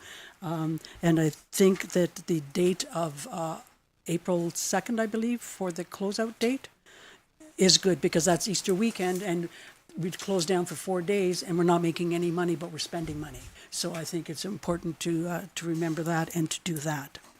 The Mayflower Park, thank you for the Cumbermere Rec Committee and to Yanthas for the work there. It's a great little park to visit and hopefully more people will attend. The doors at the arena, that's great work. The Trillium Grant, the Foundation Grant, thank you for getting that grant and looking forward to next year and making some positive efforts in the community there. And also I want to acknowledge the Wilno Rink Committee who's been working very hard at upgrading and building the new boards and players benches and stuff at the Wilno Rink, and invite anybody to have a look there because I think there's a few more things that need to get done. An update on the dressing room, though, from the arena, the Minor Hockey Association. Do you have an update for that? Yeah, so I was just in there yesterday, actually. So they've been working hard. Staff removed all of our items from there. We found new homes for it. A lot of it was stuff that could be brought to Bark Lake. And so they've painted it. They're installing the floors this week. And yeah, it'll be ready to go for ice for sure. It looks great. Okay, and the question of putting names on the doors for the dressing rooms because they are female dressing rooms, I believe you had a good suggestion. Yeah, so this suggestion was, I won't take credit for it, so it did come from minor hockey, but they suggested renaming the Calgary Flames room and then this new room after the new professional women's hockey league teams for Ottawa and Toronto, which is a great idea. Okay. Kind of keeps up with the theme, and it has the women's teams. So. Yeah, thank you. Great idea. Okay, and the oath belief, yes, I think we could go ahead with that. Okay, I'll open up the floor to questions. Councillor Micah. Thank you. Remind me again, Hannah, because I want to acknowledge the Cumberland Recreation Committee, because the donation amount for that piece of equipment, was it $6,000? Yeah, it was over 6 after the installation and everything. So Yeah, that was fundraised by volunteers and donated to the park. So thank you for that. On Crooked Slide Park, I mean, this would be an ideal project to look for grant funding for. I believe it was done originally with grant funding, or a good portion. Yes, it was. Yeah. But it has, I agree with you, Mary, it has significantly deteriorated. And I share your concern, because I'm all about, no, put it on hold. We could wait a year or two, really, go for grant funding, because that could very easily qualify under some heritage grant funding. But I'm a little leery as well. If we let it go any further, if we have a extremely wet spring, we've had flooding there before, significant flooding there before. And, if the whole thing goes, or massive, we're looking at bigger problems. And ultimately, any work that's done there would have to be done in the fall, because the water levels drop. I don't even know if there's any water coming out of the chute right now. I don't believe there is. No. So even if we said wait, we'd be talking next year, because you cannot do it in until now. It has to be minimum of September, October to even do the work. Yep. So I do agree that we probably should go ahead with it, because that is an extremely, extremely, extremely well-used park, and a huge, that's, yeah. So I think if we let her go and it blows apart, it's not going to be very good if we let that happen.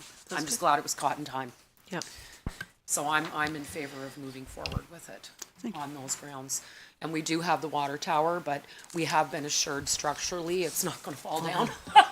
And if anything is going to qualify for heritage funding, I literally said it once again, the whole town is branded on the last wooden water tower in Ontario.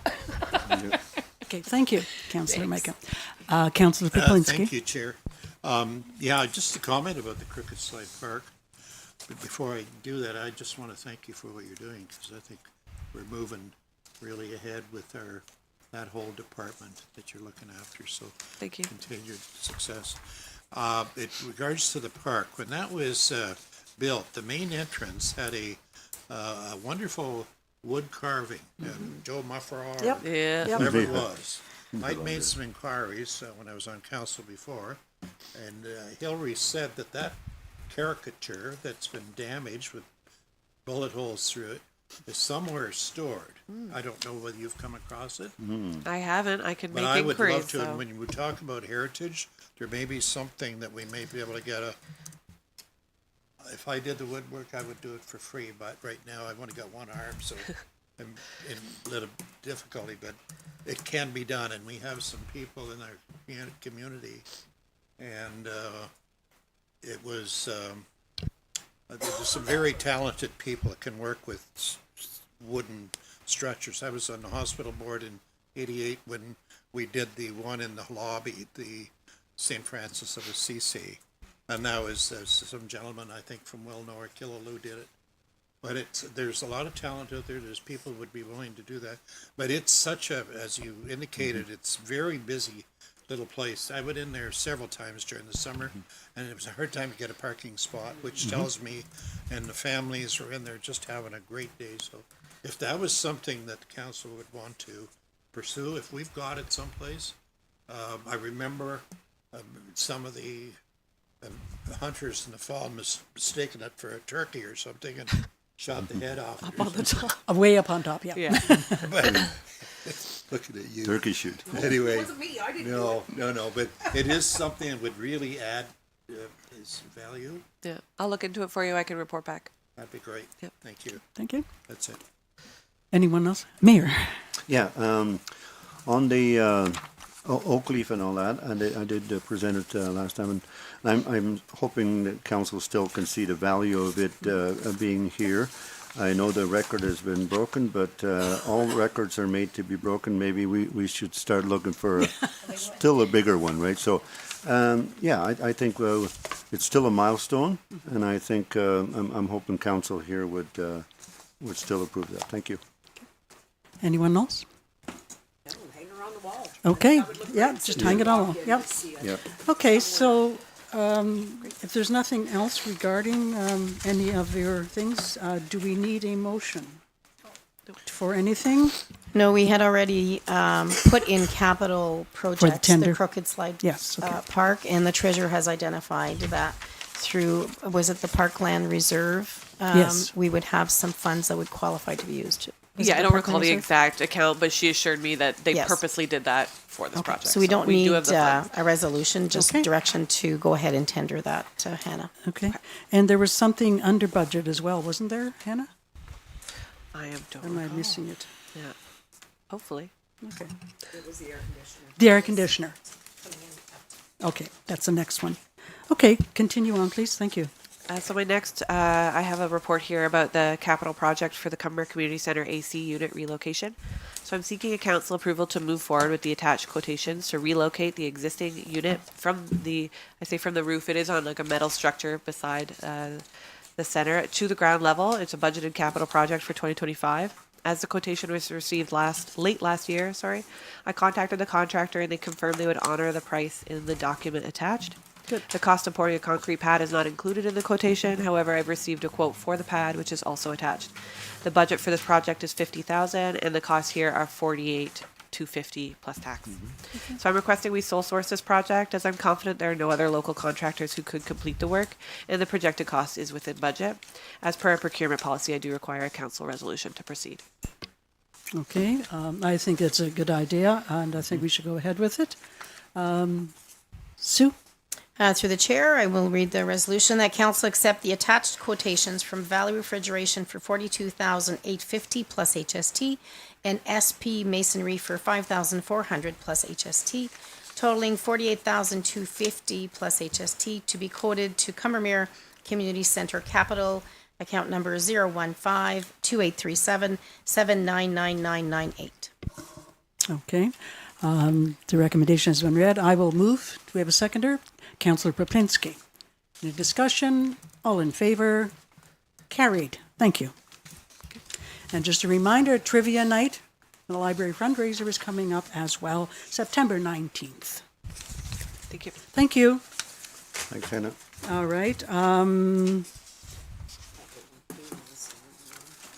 Okay, is that under me? Yes. Thank you. Okay.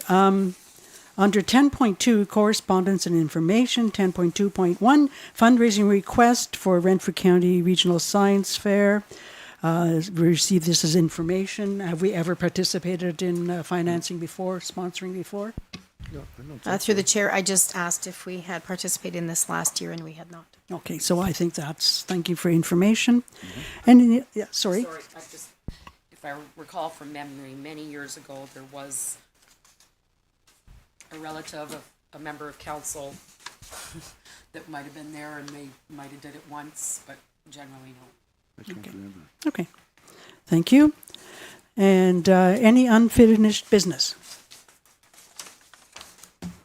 None that I see, and so I'll hand the gavel back to planning and, planning and development.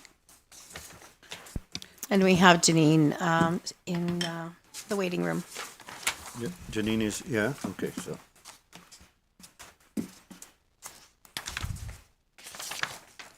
And Forbes as well.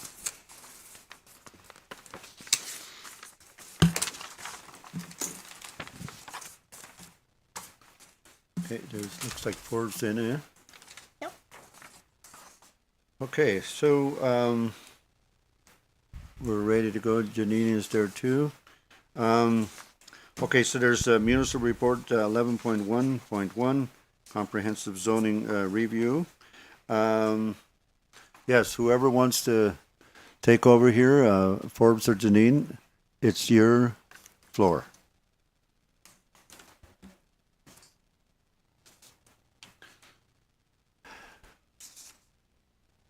Nobody wants to speak. Okay. Oh, Oh, there's Janine. sorry. Thank you, Mayor and Council. Happy to take this report. So this is a brief report for information regarding the review and update of the Township's Comprehensive Zoning Bylaw 2006-26. As noted in the report, the zoning bylaw review is currently underway and is progressing well. The first step in the review process involved consolidating the current zoning bylaw 2006-26, incorporating all the changes and amendments which have happened since April 2024. In terms of the update itself, the red line discussion draft is currently underway and is being reviewed by council and staff. The red line discussion draft, as council is aware, includes all recent changes made to the County of Renfrew official plan, the Ontario Planning Act, and the Provincial Planning Statement 2024, and all recent Madawaska Valley bylaws which were passed. In addition to the preparation of the red line discussion draft, textual changes, new digital zoning schedules have been prepared using the latest lot parcel fabric and natural resource shape files, and those will be provided to accompany the update. In order to ensure a full review and wholesome discussion on the proposed changes, a training session was held with council and staff on August 28th, 2025, to elaborate on recent changes to legislation, the official plan, and to explain the various planning tools available. As noted in our report, once council is satisfied with the red line discussion draft, we anticipate proceeding with the public and agency consultation, which would include 2 public open houses for Cumbermere and Barry's Bay, and a formal public meeting under the Planning Act. We are anticipating that the document should be ready for the open houses and public meeting in October, November as an approximate date. And then following that, we will continue on in the process, which may include further changes based on public comments, additional public meetings as necessary, etc. And then eventually the hopeful approval of the new zoning bylaw thereafter. That is our report. Happy to answer any questions. Okay, thank you very much. Yeah, just let us know when is the best time when you finalize the draft and whatever, and then we'll take it from there, and from there we'll take the next step. And that anybody at the table wants to ask anything of Janine? No, I think we had a good discussion a few days ago. Thank you very much. So then this is just received as information. So thank you very much, Janine. Thank you, Mayor and Council. Okay. Now, the next one here is 11.1.2. This is the ESRI agreement. And our Madam CEO, could you give us a report? Thank you through the chair. So I did include, just for information, an attached agreement between the County of Renfrew and ESRI on behalf of the participating municipalities. And this is used, it's a platform for the mapping GIS needs. Our staff utilizes this system for planning, taxation inquiries, and building permits. The platform is interactive, and the GIS lets users search for properties, find points of interest, locate street addresses, create maps, and perform various other geographic searches.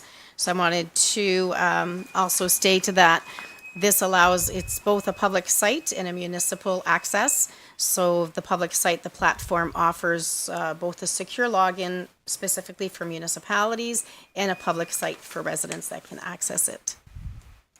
I did ask, not sure if Janine stayed on. Oh, maybe she's gone. Our staff do use it, and it is part of our mapping system. So as indicated, I'd reference to council at the closing of the other meeting that I would go ahead and sign this and bring it back for bylaw after we received the signed copy of all of the participating municipalities. All right, thank you. Received as information, but does anybody have any questions? Councillor Micah. I just don't see anything here with regards to cost. So there was a report brought forward previously, and sorry, I don't have anyone here from to speak to that, but this is a program, and it had come to council that it was paid by the county of Renfrew. And I believe this agreement here is up to 2029.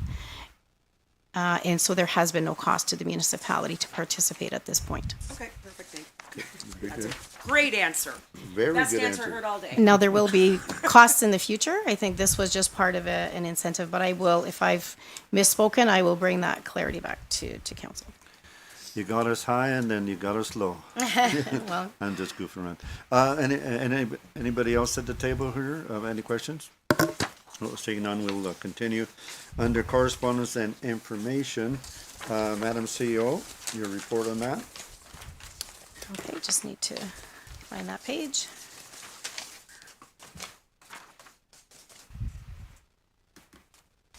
This is about 11.2.1, Chief Building Official Monthly Report. So you'll find attached the building permit stats. We provide this report, which is a cumulative up to current, and this one is from January 1st to August 31st, 2025. And this is for council information. Okay. Any questions on this matter? Councillor Blank? Yes, just one. So this gives us what's already being processed, but it doesn't give us any idea of how many are in the lineup. And I think we have quite a few in the lineup, do we not? Yes, we do. Okay, so this is just actual, Yes, this is what has been processed okay. or is underway. Okay, thank you. Okay, anything else? Seeing none, we'll just continue. Is there any outstanding matters? Seeing none, we'll continue. Now we are going to go into finance and administration. And we have a municipal report that's coming in from Amanda Hutter.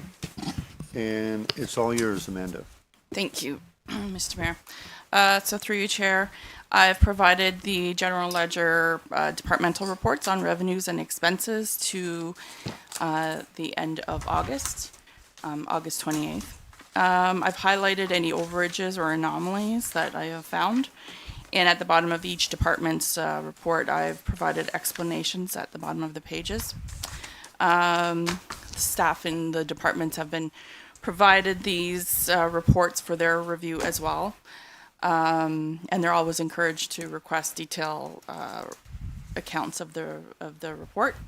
For your information, 66.6% would be what the number would be for to the end of August for the amount to be spent by the end of August if we're going month by month. So a lot of the departments, different lines have spent over and some have spent under. But we have been talking with the departments and asking them to please stay on each expense line and to watch the revenues coming in as well. So if there are any questions from council. Yes, any questions, Madam CEO?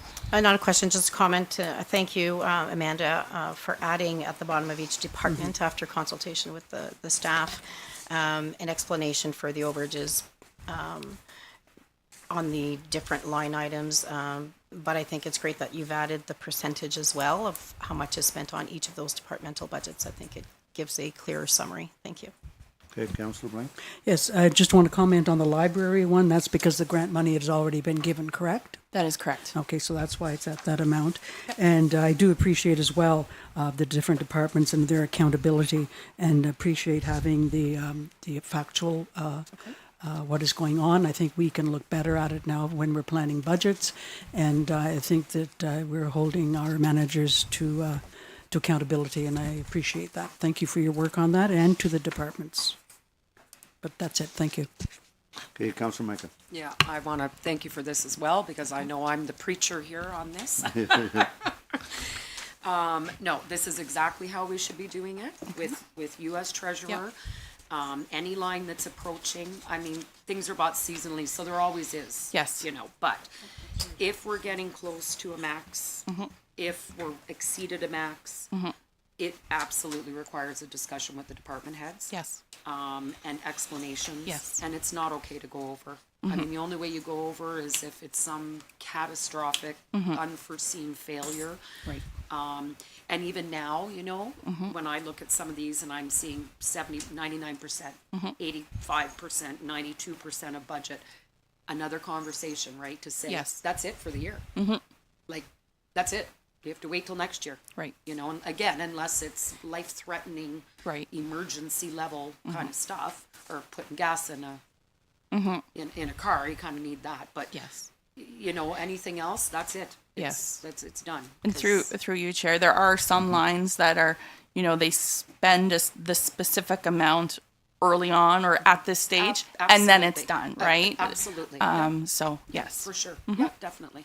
But thank you, Amanda. I appreciate that. That's very good. Okay. There was, through you, Chair, sorry, I did notice in the revenue line for shoreline road allowances, there is a zero there. So I have had a discussion with the department, and we will be following up with the lawyers to see the status of shoreline road allowance files and where we're at. Okay. Any other questions for Amanda? Okay, then Amanda, you are done. Thank you. Thank you very much. Good job. Thank you. Job well done. Okay, 12.1.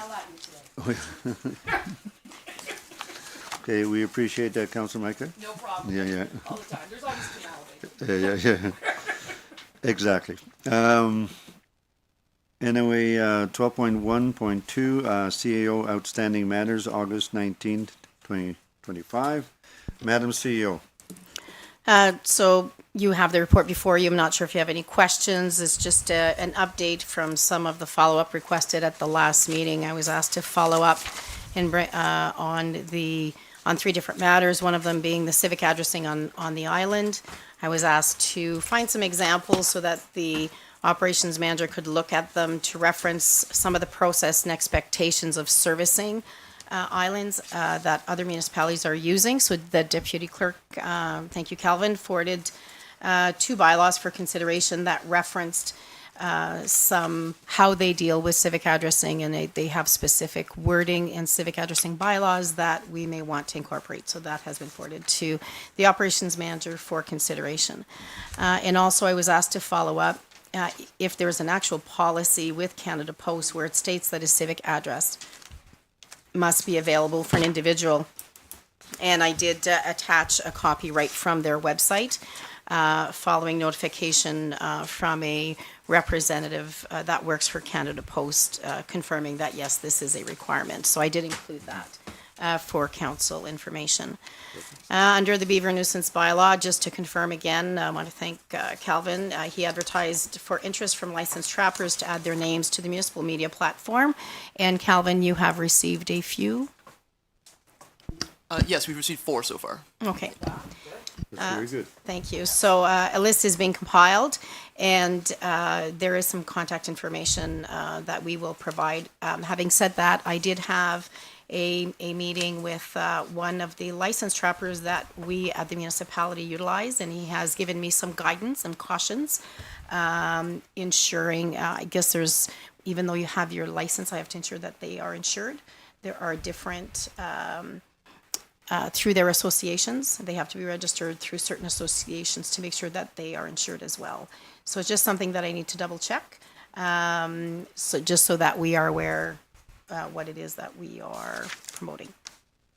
So I was grateful for the call. I will follow up with that. And once we do, we will get in touch with those that have provided their information. And we will proceed accordingly. And then Hannah has been posting on the Municipal Corner, on the website, in our municipal newsletter about responsibility to the landowner. Email forwarded to the MNRF requesting information on how they deal with beavers on their land. And I have followed up with Mr. Jasinski. I did get a reply and copied me on a reply that he got back from MNRF. And it was a very detailed reply from MNRF, so I am confident that they have received the correspondence, and I think that they have replied accordingly. So I will forward you MNRF's reply. So I don't think I'll be following up any further than that. And then just outstanding, I'm still playing phone tag with the two municipalities regarding their summary of their experience with the nuisance beaver bylaw, and that was East Ferris and Nipissing. For the short-term rental, in 2020, I recommended to council to consider the services of Granicus as a host compliance service. At the last meeting, I provided you with their presentation, or I've presented you with their presentation now. I had a meeting with a representative from Granicus to further discuss their platform and a solution. Their service is promoted to help reduce any negative impacts on community character and safety with powerful tools that locate property listings and owners. Following my meeting, they provided me with a new snapshot on the amount of short-term rentals that are advertised in Madawaska Valley boundary. So I did attach that just for your information. And I will come back with a report following my discussions with Greater Madawaska, because they have for a full year now used the services of Granicus. So I don't really want to speculate or give any recommendations at this point until I have that call. I will then bring forward what the impact on availability for permanent long-term rental units for families were, what their impact municipally on enforcement and non-compliance, if they've seen a difference, and if there's, and then at that point, have a discussion now that they have been part of regulating and licensing, if they would be a municipality that would support our request coming forward that we have a new tax class for short-term rental units, because and then I'll proceed. After this report was written, Councillor Blank and the mayor, and I forwarded it to everyone else in case you had not received it, they received an email from Airbnb. I got it too. You did as well. Yeah, okay. Okay, so I just wanted to advise that I did reply, that they are to contact me. I will gather some information for you, and I will include that in that summer report with the October council and committee. Perfect. So the, Councillor Michael, sorry. That's okay. I Yeah. just wanted to, I found that very interesting that Airbnb sent this council Yeah. emails. Are they watching our council meetings? I mean, how in the hell do they know what we're talking about here? And, you know, to be honest, Airbnb is a problem globally. It's not just a problem here. that's It's not correct. just a problem in Ontario, in cottage country, in Toronto. It's global.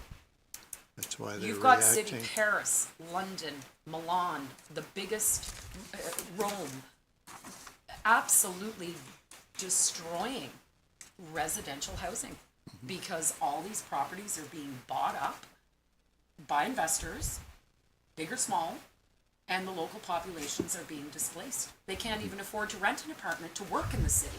Like this is globally. I mean, this is very easily accessible information.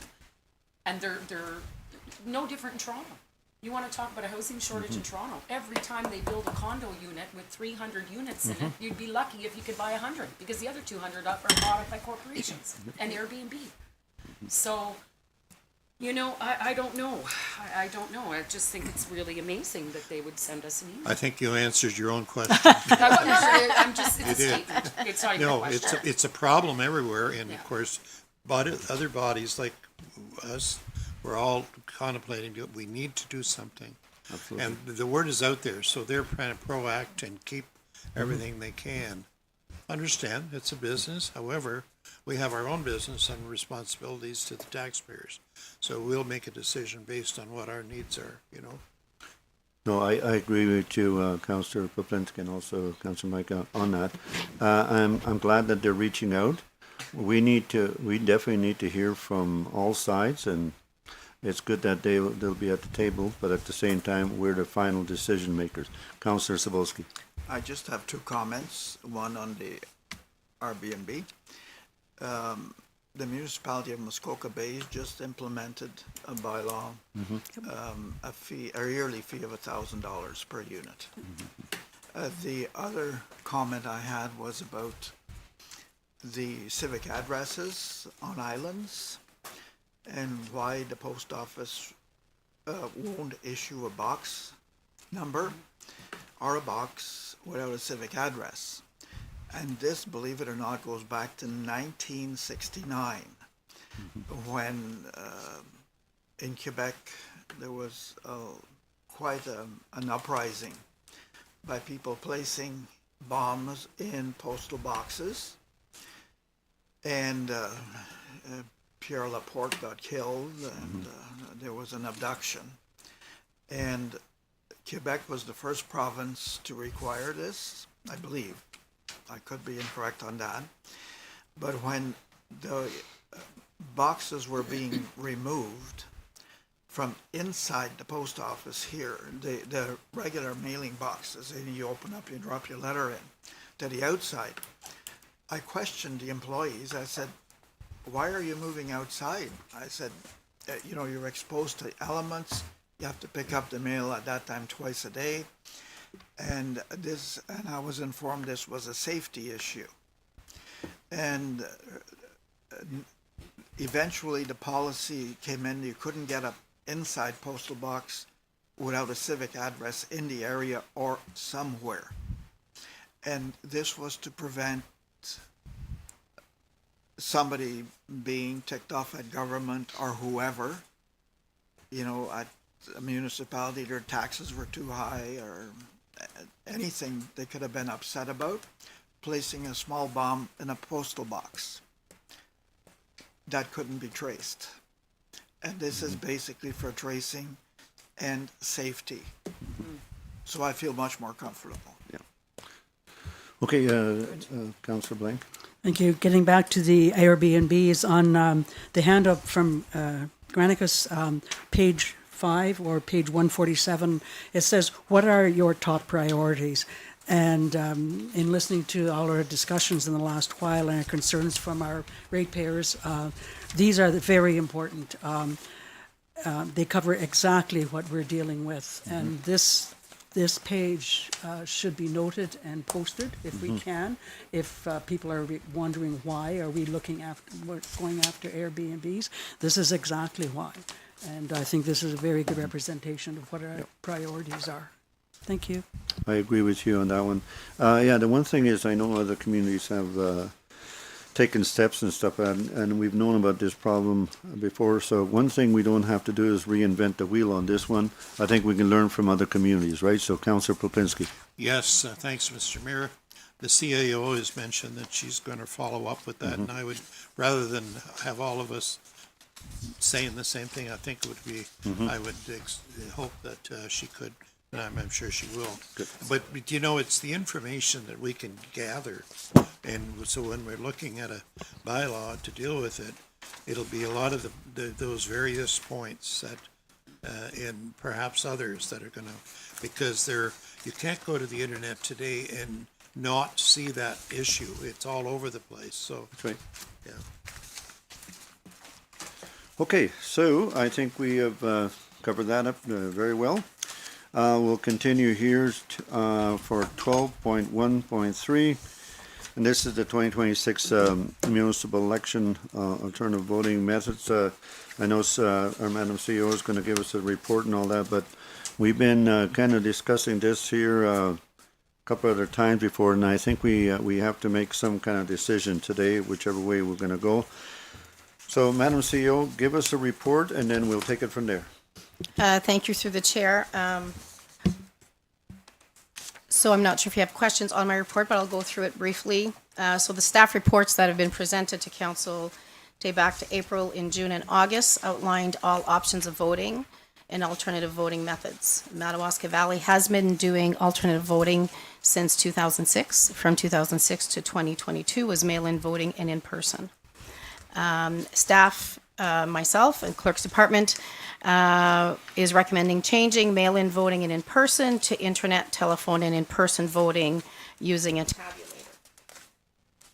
Using a tabulator. On August 2006, there was a council resolution moved by David Schulis, seconded by Mary Blank.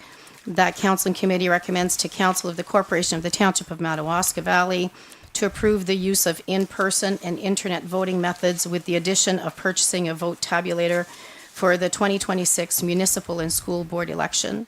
And that council and committee directs staff to bring the final bylaw to the upcoming regular council meeting to authorize the alternative voting method as required by the Municipal Elections Act as amended Section 42(1)B, and that it include the details of the voting dates for the advance poll and locations, and direct staff to bring the final bylaw to the next regular council meeting.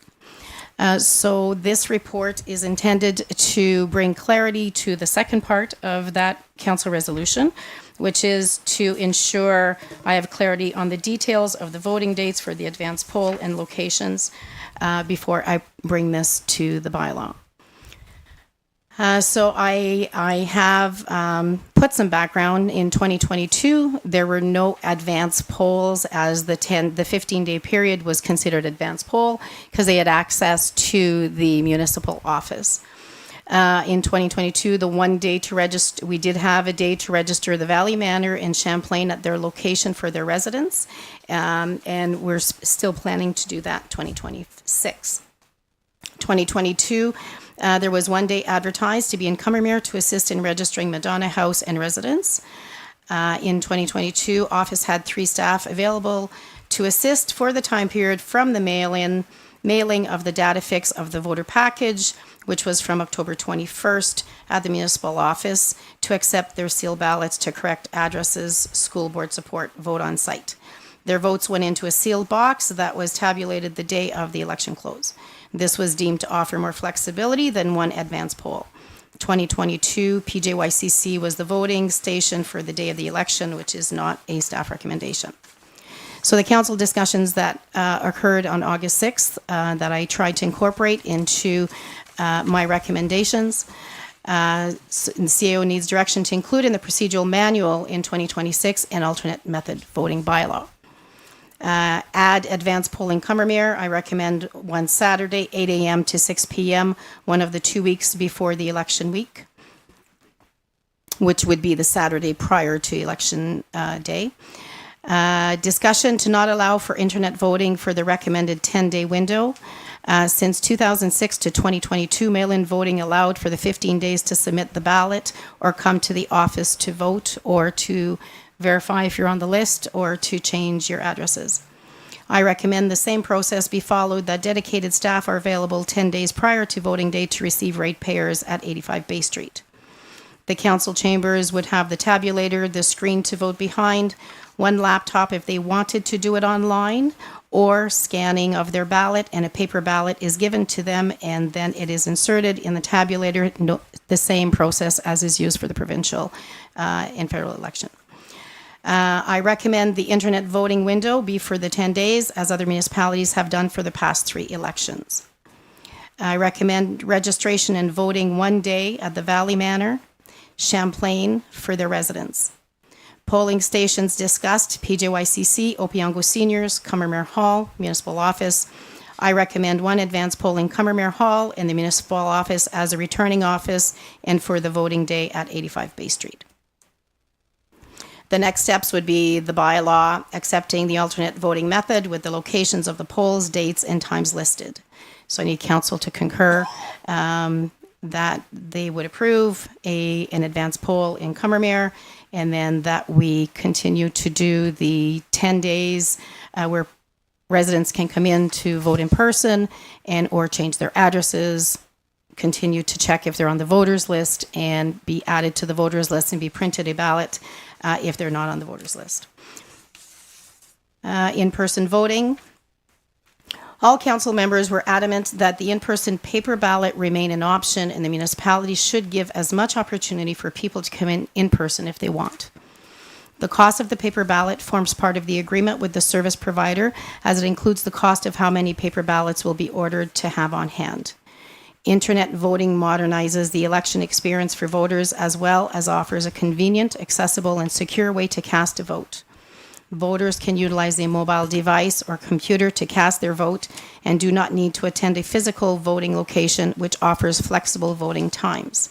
Having said that, if someone still wants to vote electronically, we will have behind a screen a laptop where they can enter their PIN and vote electronically.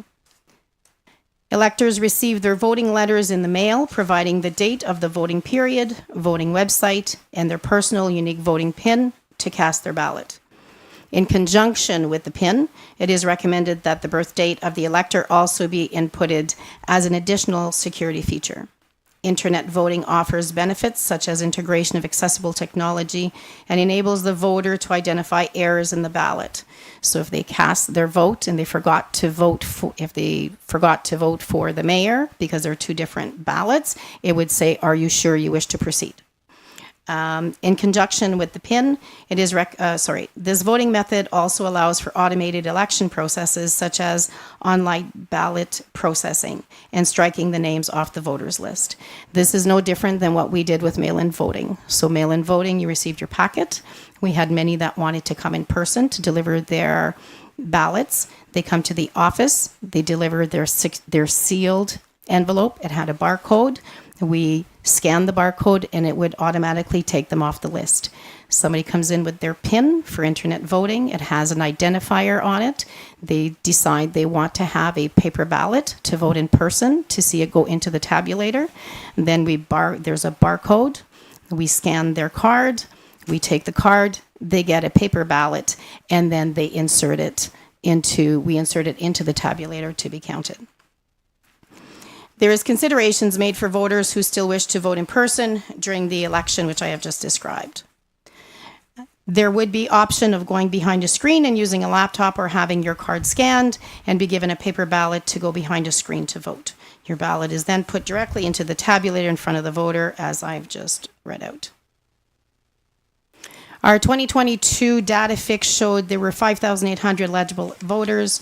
2,872 of those are non-residents and do not reside in our municipality and used the mail-in voting option.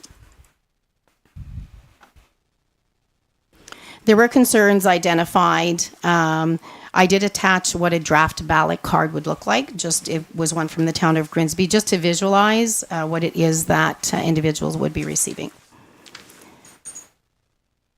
So there were concerns about the voters list accuracy that was also mentioned in the delegation from Ms. Ray Stanley at the previous meeting. So every individual is responsible to ensure they are on the voters list. Same expectation for provincial and federal elections. We already have started messaging saying, please ensure you're on the voters list. If you're not on the voters list for the provincial government, you probably are not on the voters list for your municipality. The advantage of having the returning station here in the township office is we would have the same advantage as we did for since 2006, so for the last 3 elections, that people can come into the office when they're paying their bill. We can say, have you checked the list? There would be a physical list. You check to see if you're on the voters list. If you're not on the voters list, we can ensure that if you have not been issued a PIN, that you get issued your ballot. Staff has started the educational messaging, how to verify if you're on the list, with links to the municipal website, and information in the newsletter is going out in the tax bills that went out this week. The deaths as registered by the Deputy Clerk are entered in both DataFix and the Elections Ontario platform. MPAC forwards the municipal address changes to the Elections Ontario platform. Staff has opted for this year to use both DataFix as we have been updating it since 2022. We are relying on our accuracy. And as Elections Ontario is a new platform that will be producing the voters list, we wanted to ensure that we can rely on the information changes we've done at the office since 2022. For the 2030 election, it may be proposed by the clerk that DataFix and the associated costs for DataFix would not be recommended, as we would have had a full year and we would be able to verify the accuracy of the Elections Ontario voters list that is being provided. Okay, thank you very much, Madam CEO. That's exactly what we were asking for you to bring to this table. I think one thing is important. I know we heard from the public and all that. And also I want to note too is that there was a petition that was submitted to us and that is found on 12.2.1. And again, there are people out there ratepayers that have some concerns, and they're not comfortable with going in from mail-in to electronic and so on. Madam CEO, maybe you can elaborate a little bit more on that? Through the chair, just for the benefit of the correspondence that was received, I would like to read it for the record. Dear Mayor Schulis and Councillors Cebulski, Poplinski, Micah, and Blank, August 27th, 2025. Please find and close a petition signed by about 130 people asking that you discontinue alternative electronic voting and tabulating where they are legislated and refrain from implementing, approving any new electronic methods such as phone and internet voting, and to approve only the traditional paper ballot system, physically hand-counted paper ballots with accommodation for special needs. We are continuing to petition but wanted to get this first installment out to you before your vote at the next council meeting in September. As I have said repeatedly and has been stated by the council, as well as being confirmed by the majority of your constituents petitioned, this outsourcing our election processes to electronic systems only opens the door to manipulation and fraud. This has been confirmed by many sources cited in my delegation on August 19, 2025. Please do your due diligence for the sake of the community now and in the future, and do not open the Pandora's box. It will virtually impossible to shut. At the very least, a referendum should be conducted on such a crucial issue. Thank you in advance for your attention to this issue of ultimate importance and for listening to the constituents, and it was signed by Ray Stanley. Just subsequently to that as well, did want to confirm that we received 9 emails to the info line, which I've forwarded to council, and with the same messaging that they would like council to not proceed, or you would have to, I have a resolution to proceed with internet and tabulator, so you would have to rescind that resolution. One of the emails, because it's different than the other ones, actually states that, and I did forward to council, there was a video testimonial under oath of a computer programmer who wrote software for fixing elections and explained how it worked, and it's detectable, and they were asking that you watch that. A man on his knees is more powerful than the world. You do not realize the power you hold in your hands. When you pray the rosary, it is impregnable bulwark against atheism and madness of men. A man on his knees makes Satan's pride tremble. All of you who in the eyes of men are without power and influence, but who know how to remain on your knees before God, do not be afraid of those who want to intimidate you. Do not take your choices lightly. Each decision brings you closer to me or carries you farther away from my embrace. Be mindful that Satan has now infiltrated the government, the judicial system, and the church. The others are pretty much generic. Greatly appreciate if you would not ratify the bylaw to authorize alternative voting and tabulating at this meeting on Wednesday, September 3rd, and to take it off the table completely. So that is kind of the messaging, but I had forwarded all 9 to council. Okay. Listen, thank you very much. In this letter,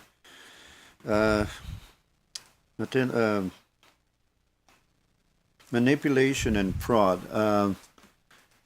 those are strong words. I remember when we got into mail-in ballots and so on, those words were also used way back then. And I know there's always that concern, even back when voting happened in the 1800s. There was always those kind of words where, yeah, we're always afraid of fraud and stuff like that. But at some point, we do have to look at advancing the business of the municipality. I know for myself, I do have a personal choice.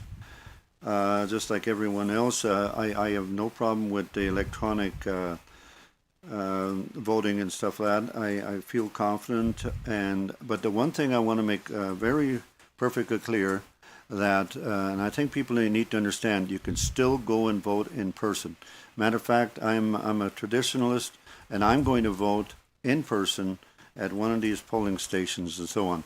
But I really feel that we should move on and take some of these recommendations that we asked our Madam CEO, and then go from there. The one thing that's important for myself here and also council, we need to make a decision today. This is the 3rd time this is coming here. We just need to get this finalized. So either way, whichever way we go, we need a decision done today. Thank you very much, Madam CEO. If I, just to your statement, just want to clarify, statement you just made, needed to make a decision. I have a resolution that we are proceeding with in-person, internet voting method with tabulator. That wouldn't have to be rescinded if that decision changes. The decision I am asking at the table today is confirming advanced voting in Combermere, and what is to be included in the process, for which I have highlighted in red, for the procedural bylaw that will be attached at the next meeting. Okay, so you need a mover here? I already No, have, just- this is the resolution that was on the okay. table. Okay, oh yeah, that's right, that's from. So what I am okay. asking is council direction. Are we proceeding with an advanced poll in Combermere? I recommend Saturday, 8 a.m. to 6 p.m., 1 or 2 weeks before the election week. You want a I need consensus from consensus everyone? if that is to be included in that Excuse me? bylaw. Okay, so, Are you going to be Councillor Blank. asking each item separately? If there's any item that is, I would like my report to be accepted as is, but if there's any Before discussion. we do any more motions, I will not rescind my motion. Okay. I am in full support of it. I appreciate all the concern by all councillors and the groups in the community, the letters we've received, but also the letters we haven't received. I've spoken to many people in the community from all over, and a lot of them don't know exactly what is happening. So I had to explain to them that, yes, there is more than one day to vote. Yes, you can still vote by ballot. And no, you don't have to use the computer. No, you can come in. So there's a lot of misinformation out there. The other thing I want to discuss before we vote on it, I'd rather vote on all as a package, because you have done what we have asked as councillors, as representatives of the community. And you have done what we have asked, and your recommendations after a lot of research and work are very much founded. I just want to remind our community that these types are tried and tested. Right now, within our community already, within our municipality, we are safe from many of the concerns people have about fraud. There will always be that out there. But when we're 99% sure that everything is going to run smoothly, we will. We already use technology. We already use trustworthy information and numerous networks. And they all serve legitimate purposes. They are tested and proven. And we must continue on that way. We must continue to allow all those ratepayers and taxpayers within our municipality the option to vote in many different ways.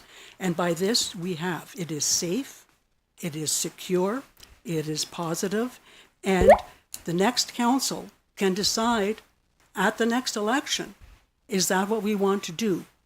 And by doing this right now, we are doing our due diligence and supporting all taxpayers of the community. I have spoken to some, and they said it's ridiculous. I'm happy. I'm very glad to vote electronically. And other people say, no, I'm going to continue to take my mother. And that is what the options we are giving. I will not rescind my motion.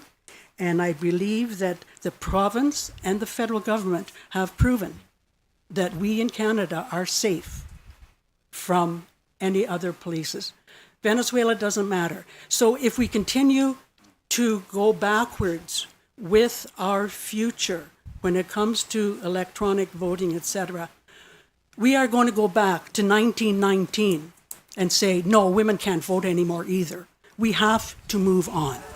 This is ridiculous. I think we need to continue on in our mandate, and I fully support the efforts, the work, and the trust put in by the township, by the CIO, in performing this. And I thank you for that, and I support your recommendations to the fullest. Thank you. Yes, here it was moved by myself and seconded by Councillor Blank. I will not rescind either, but it's again up to council. say which way we're going to be going, but I'm hoping all of these recommendations, which we asked Madam CEO to bring here, will be approved. So, any discussion here on this matter? Mr. Mayor, if I may speak? Yes, go I'd ahead. like to see a recorded vote whenever we vote on it. Okay. And anybody else here? We have been asked to have a recorded vote. How is the recommendation going to read, Madam CEO? That direction is provided to the CEO clerk to add to the alternate voting bylaw that an advance poll is held in Combermere prior to election day.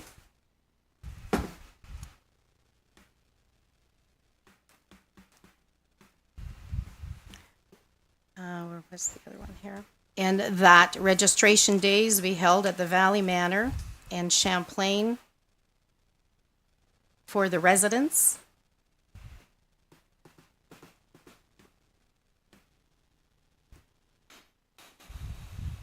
No, sorry.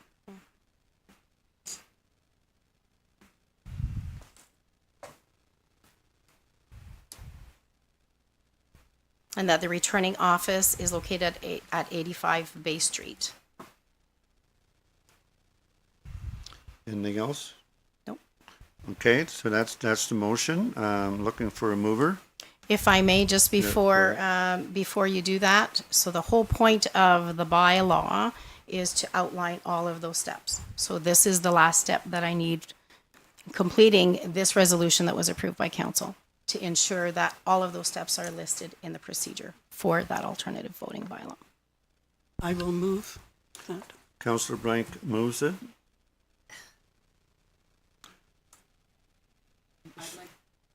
You want to, okay, I'm going to second it for discussion. Okay, I'm going to second it for discussion. And yes, Councillor Micah. Okay, so a couple of things. Yes, I think we're all going to agree on advance poll and cover there, so let's not even discuss that because I think that's agreed.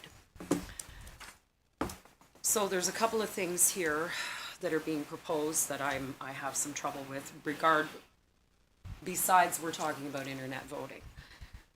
So I think that a lot of people in the community are going to want paper ballots. We're saying that that's an option. Yes. Here's where I have some trouble wrapping my head around.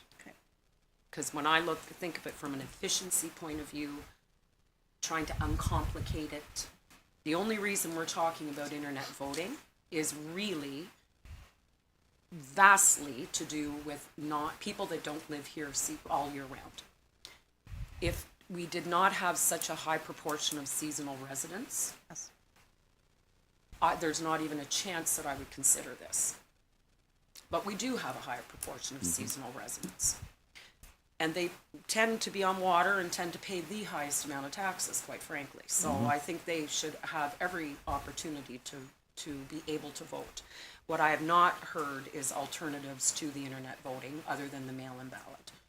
Or ways to control. It's either all or nothing, you know. I had suggested months ago there's an option for a mail-in ballot by request if you're not a local full-time permanent resident. That clearly hasn't been addressed. And I do have some trouble when I hear it's too much work for any member of staff because staff are extremely well compensated here and that's your job. Everybody's job. Once every 4 years there's an election. So I don't like those arguments. That certainly upsets me. But from an efficiency perspective, again, I go back to a comment that I made in the past when it is regarding internet voting. Why that internet portal would need to be open for 10 days when there is an election day, I have trouble wrapping my head around that. Because quite frankly, if we were doing that right now, I've got two phones sitting in front of me. Within 30 seconds, I can pull it up, hit my thing, hit send, I'm done. I don't need 10 days to do that. Because we talk about election day, not election week or election month or whatever. Yes, obviously to make sure you're on the voters list, et cetera, et cetera, et cetera. But actually voting on the internet would take you 10 seconds with one of these. Number two, if we're going to have locate where you can come in and physically vote. So being here, being one day in Cumbermere, election day, whatever. I do not see the purpose of having screens set up. Why would you do, if you're internet savvy and you can vote online, you're gonna do that. You don't need to come in here to go on a computer to do it. You don't need to go to Cumbermere on a computer. That's where you're voting in person by paper ballot. So that's something that I would like to see gone. That is higher risk having a computer here. There's more requirement for staff time. And I would certainly not say in this council chambers. Calvin's should be moved in here for a week or whatever it is, and that is exclusively a voting room. Period. That's because it's in here is no good. I've been through 3 elections with mail-in ballots. Councillors are walking in. People are trying to have a conversation. This is not the room. There needs to be some level of privacy, and it needs to be in there. So those are some troubles I have with the way that this is being set up outside of, are we going to agree to do internet or non-internet? Because the way this is chaos and confusion. There's too many components to it. You're either going to vote online. If you do that, you do it from your car, your phone, your home. We do not need township computers set up for people to do that. What we need is paper ballots and whatever. How many paper ballots to order? Well, I mean, we know how many registered voters there are. I mean, take it from there. Order as many as there are registered voters. We know that we had about a 60% voter rate, 62 maybe, in the last election. So we know right there, if the numbers hold, it will be less. And of that, how many will vote online? Maybe half of them. So more ballots the better, but we'll have enough ballots. So I don't think we need to waste a lot of time trying to figure out, should we order 4,000 ballots, 5,000 ballots, 5,200 ballots? We've got more than enough. And there's processes under the Election Act on how those ballots need to be managed, controlled, secured, and destroyed. So again, that's not a conversation for here. So I won't support the motion as read, but if we talk about some of the details of that motion, then that's a motion that I would consider. Through the chair. So the reason I added the computer was available in the council chambers, it was a discussion on when we talked about it, would there be a computer available? I said, yes, there could be. So I don't have an issue with one being available. I'm okay with not having Because that I think the whole purpose of the online was for people out of town. Yes. Or totally inaccessible, which, I mean, if you're local, I don't buy that. I'm sorry, I just don't. But it is the out-of-town property owners. Yes. So there is no need to have local computers set up because you can do that from your house. I'm okay. We said the council chambers only because that's what we used before. I don't have an issue with setting up a different office. There's 2 available offices which are large enough to do so, and it's the one at the end of my office and the one that is Calvin's. So I don't have I an think issue with Calvin's either of just so those. you don't have Yes. 1,000 people traipsing all Yes. over the place. And again, that is the detail that goes into the process, the procedure that gets added to that. The other one that I needed to be confirmed was that we do it as a service. So since prior to mail-in voting, I know when it was pre-mail-in voting, there was always an election assistant that was sent to the old age homes to register their residents, not to allow their workers to register, to check if they're on the voters list. It was to register those. And at that time, they would, with their member of a family, their family member would vote if on the voters list, and that was put in a ballot. So this is the same thing that would work with internet voting. The minute they get their card, they have a PIN, it gets scanned, and they can vote that day. So that is the reference to the 10 days prior. Yeah, on that the thing, issue, yeah, go ahead. sorry, on that issue, Yes. and I had stated before, I'm only stating what I have Yes. stated in the past. I'm not comfortable with it. I'm really not, but I do recognize we have some unique needs. Yes. And I'm, want to be able to accommodate that.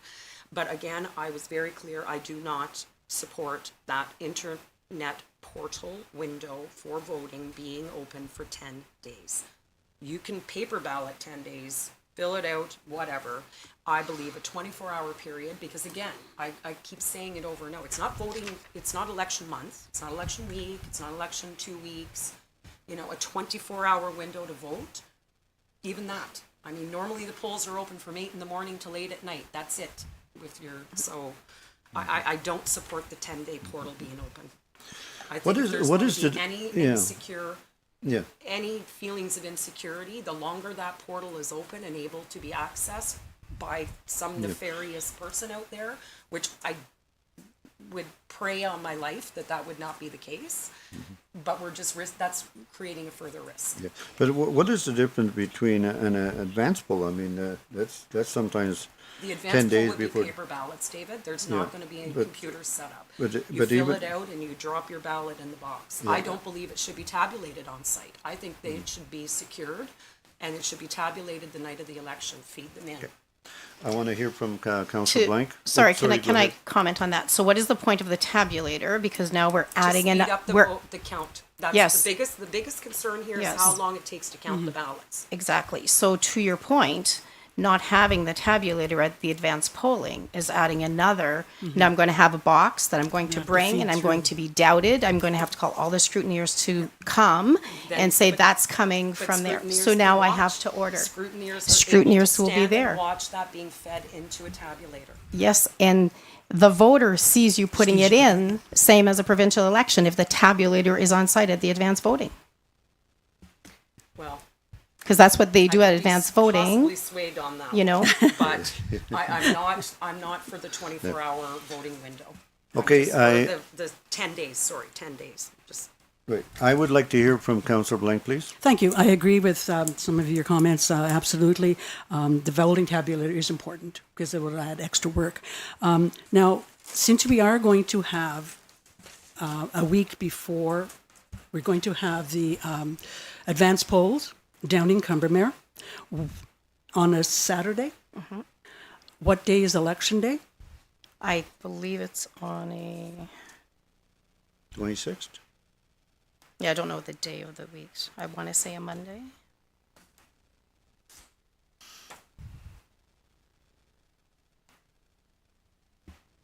Monday.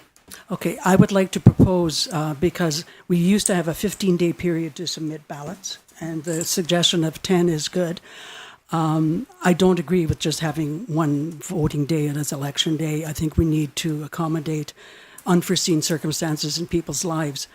What if we lessened the internet voting days by opening up internet voting the Friday, the day before advanced polls? So we would drop it down to Friday, Saturday, Sunday, and Monday election day. So is proposing the advanced poll be the Saturday, the 17th? Or do you want it the week before? All I know is as clerk, I've asked to do what other municipalities have done in the past because it's been tried and tested. I am not, I'm open to council suggestions. All I know is I will be the only one that is only now open the one day for internet voting. we are our own So, municipality. I don't care what yes. the other municipalities. Okay, No, I'm so just saying if I'm I'm asking- going back to saying I think we need to open internet voting previous to our advanced polls. Okay. And I don't mind dropping it down in days because, yes, it does make a fear factor for those people. I don't mind the 10-day, but another suggestion or option, just throwing out there for discussion, is to open up the internet polling on the Friday before. Okay, so. So I just want, sorry, through the under chair, just to make sure I'm understanding the question. So if Saturday the 17th is the advance poll, are you proposing then that that's when the internet voting opens? No, the day before. The day before, the 25th? Yes. No, the day before advance polls. Oh, so the 16th, Yes. which is the 10 days. No, Sorry, when is election day? no, it isn't. October 26th. 26. Okay. So I was proposing the I was proposing the advance Gotcha. poll be on a Saturday from Yes. 8 till 6 in Commermere for in-ballot polls. Tabulator be there. So you bring in your card, we scan your card, you get your paper ballot, and you do the same as you do for the provincial election, and it gets slid in the tabulator in front of you, and your scrutineers are there on the day of the advance poll as well. So October 10th to the 26th, that would No, be the October 10th. 17th. 17th, Yeah. or October 16th if we went with the only other option would be to open internet polling the same day that we open up the advance polls. So it would be a 9-day, not a 10-day. All voting starting at once. Okay. Okay, what I'm sensing here so far is that we are going to be going with electronic voting. It's just that we need to fine tune it. I think we just need to fine tune it. I'd like to hear from Councillor Sobolski and Councillor Poplinski. So who wants to start? Councillor Sobolski. Once the Phoenix Pay Center in Ottawa for the federal government works properly, then I would be interested in electronic voting. Quiet. That has gone on for years and years and years at a cost of not millions, can't compare it. billions of dollars to our taxpayers. And if that can't be fixed, now they're talking about an entirely new pay center. And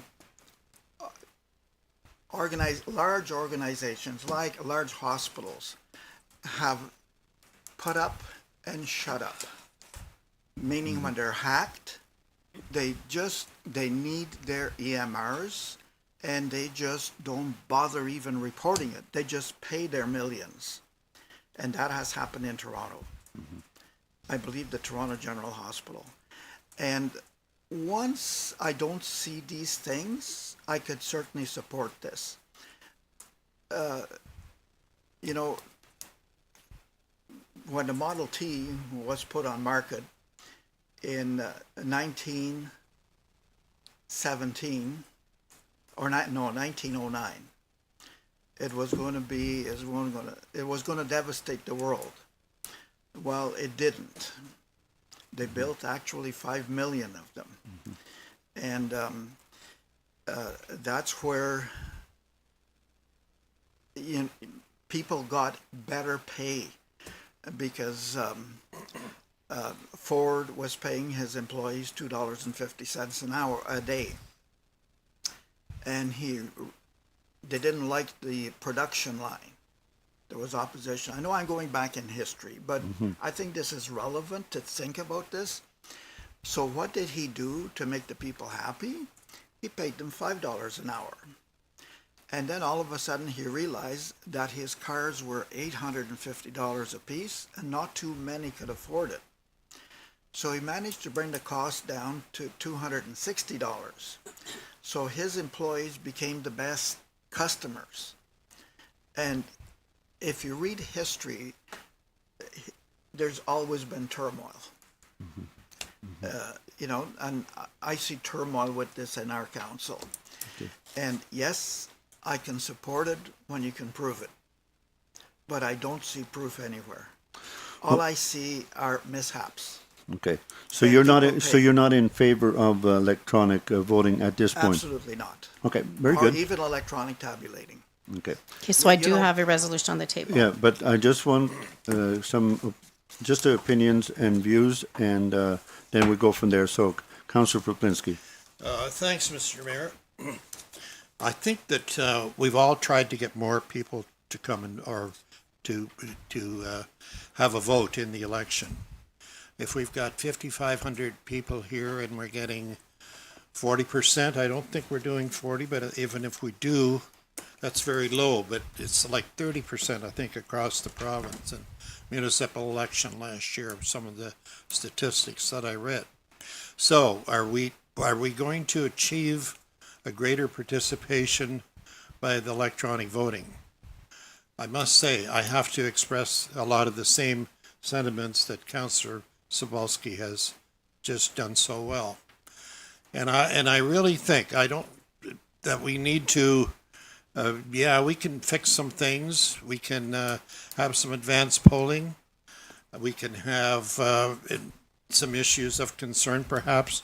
I was mentioned at one point, maybe some security in the office dealing with the ballots could be.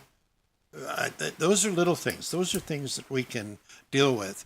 But the one thing we can't deal with is that if something is interfering from outside our body here, outside our township, and I cannot approve it. And so I'm totally against the electronic. I was against the phone-in voting. I had my own experience with that because I pay taxes also in another county.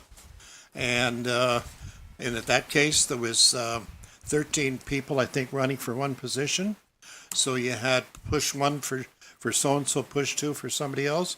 By the time you get to 3 or 4, you have to start over because you couldn't, unless you wrote it down, you wouldn't be able to remember it all.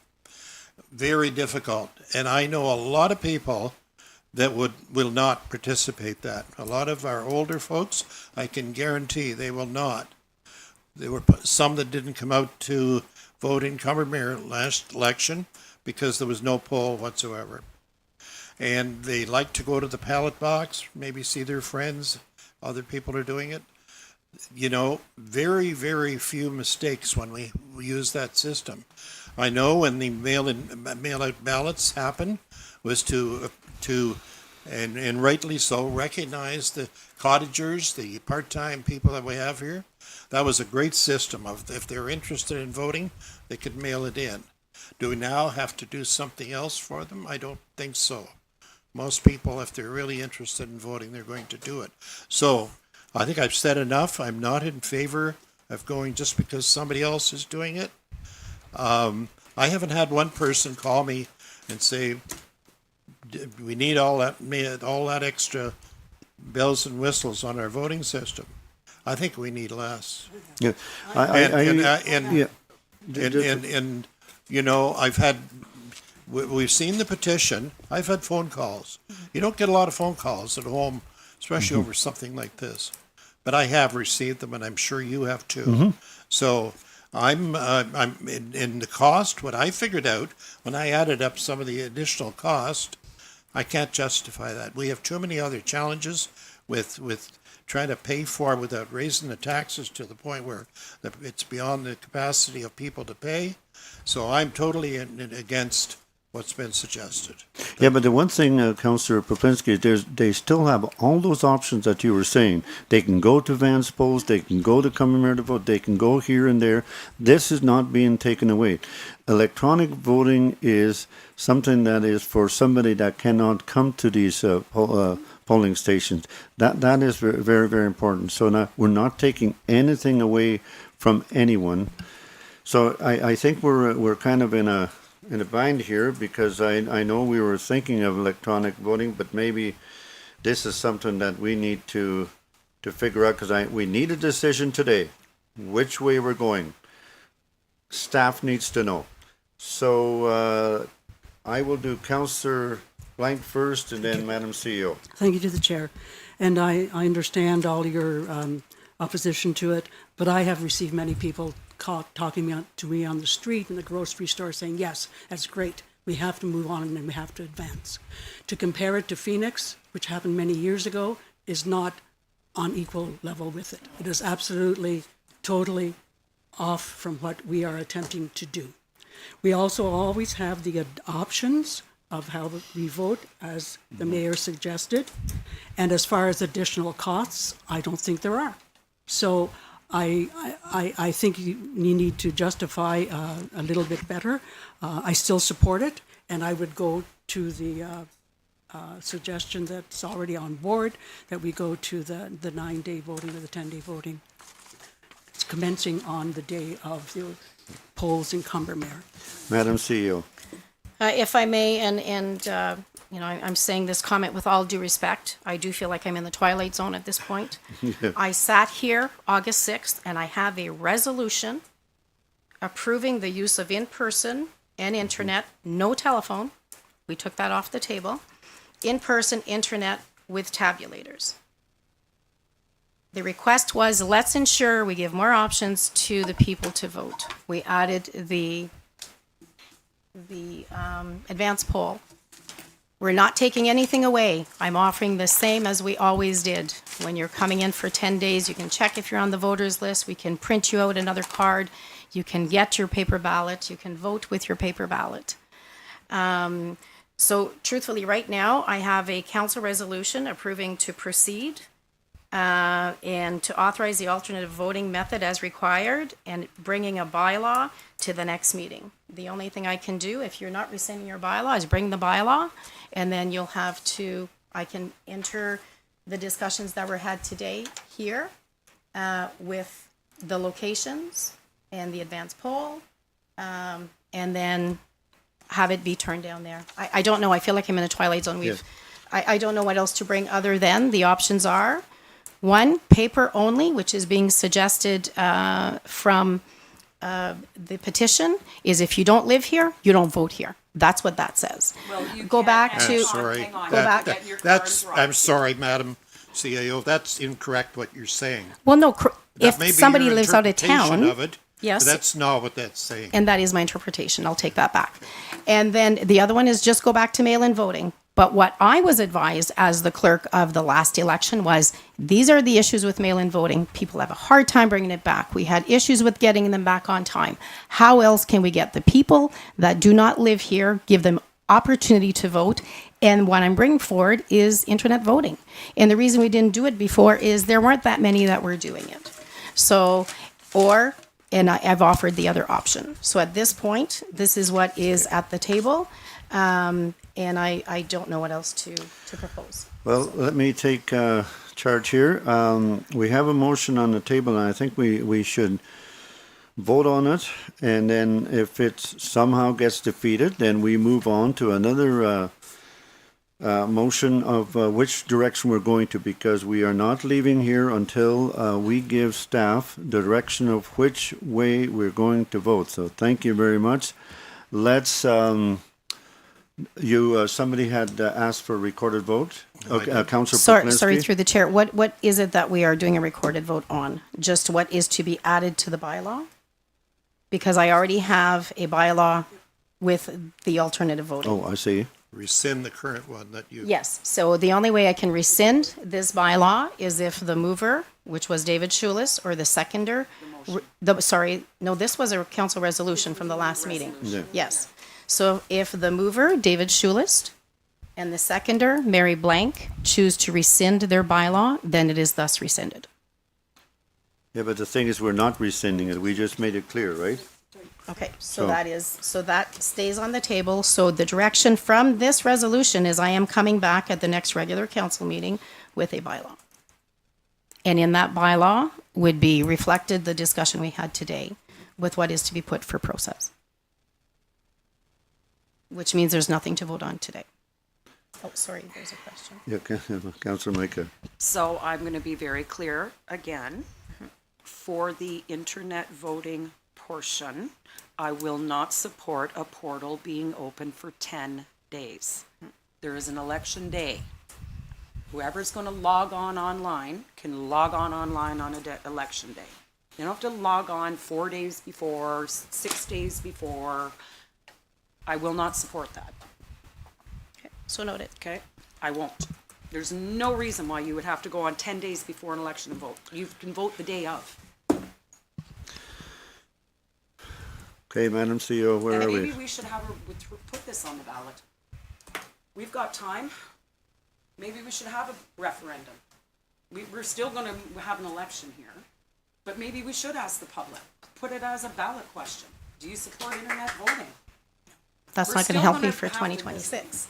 Okay. It's not going to help, it can't help me for the 2026 election. No, it won't. Yes. But it can certainly provide whatever council is going to be sitting here after that election with direction from the public at large. Okay.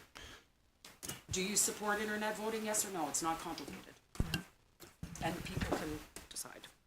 Yes, Councillor Blank. Thank you. Councillor Mega, would you support a smaller bracket of internet voting? I had suggested I would support a 24-hour window. I think that is. You would not increase that? No, not for. And what not day would internet you have first. that? 24 hours based on election day. So on the 26th, it's 24 hours in a day. You could log on at Okay. midnight or what? Sorry, 12:01 or whatever. Would you compromise with? Would you compromise with October 2 days previous to that? That would give the weekend for voters to vote on the weekend, meaning the 24th and 25th and 26th as 3 days to vote internet. Because it is a weekend and people are freer on the weekend and have more time and would be able to vote. Would you support that? So the only thing, Mary, that I have challenges with is I don't know why people would need so much time to vote when you're doing it online.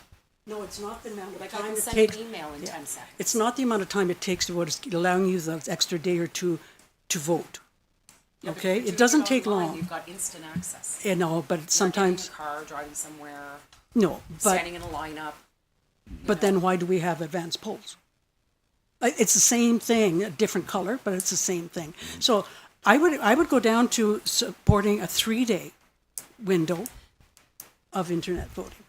The Saturday, the Sunday, and the Monday to allow for the So extra it's days. basically a 3-day election cycle. Yes. Which makes, Include, and plus Advanced. advance poll. that's what I'm saying. So Yes. all done, it's a 3-day win. It's Yeah. not 10 days. No. It's not a week before and then a week later is the election. That's right. Advance poll, Saturday, And then the following Sunday week, and Monday. The Monday of the 26th is election day. so So the 24th, Saturday the 24th, for which advance poll, which would be Cumbermere Advance advance. poll. That's it, because if you can't make it on a weekday, you've got that Saturday to go vote. okay, so somebody can come in and vote electronically? Oh, no, they can't, sorry, go ahead. So we're So- no electronic voting on site. Saturday, If okay. you're gonna do it electronically, you got your own phone, your own computer at home. Municipality does not have to set computers up. Okay, so the 24th, 25th, 26th for internet voting. That would be 3 days, yeah. You would I support can that? wrap my head around that one. Because I would support that amendment. Okay, we're And getting, I we're want getting for the somewhere. record, like this is, This is sorry, I almost huge. used a bad word. Please don't. This is huge. Yes, we're elected to make decisions. This has been a hard one to make because I'm not a massive supporter of technology. To be honest, I think it's destroying the bloody world. But I don't know. No one's given me alternatives here. I mean, if somebody was really hard to say, that's it, we're going back to the way we did it in prior to 2006, I'd be fine with that. I just don't want to make 2,000 high tax paying cottagers mad either. So I don't know, you know, we don't make Okay. a lot of money to sit at this table. And I'm serious, we do not, so don't judge. Yeah. Anyway, well, This is just, I'm this getting is hard. consent. Okay, I'll tell you what. Councillor Micah, can you put together a recommendation here and a motion that we can support, Madam CEO? Truthfully, I already have this resolution, and it says that I'm to bring a bylaw to the regular council meeting, and I will make those amendments within that. Oh, okay, so the amendments like going back to And then 3 you can days? vote on that. Oh, I see. Okay. So, Yeah, so this is damned just if you do, damned if you don't. more of a recommendation, or like a direction, Direction. direction there. Okay, so bring a bylaw then to the next council meeting, and then we go from there. Is there anything else that you would like to see, Councillor Micah, on there, other than, that's the, yeah. I'll vote on the bylaw when it comes. Okay, very good. I think we have covered the Sorry, there's a discussion. Yes, go question ahead. Councillor Sabowski. I'm just wondering, on the voters list, are we going to put Mr. Putin on it? Are we going to put the Chinese premier?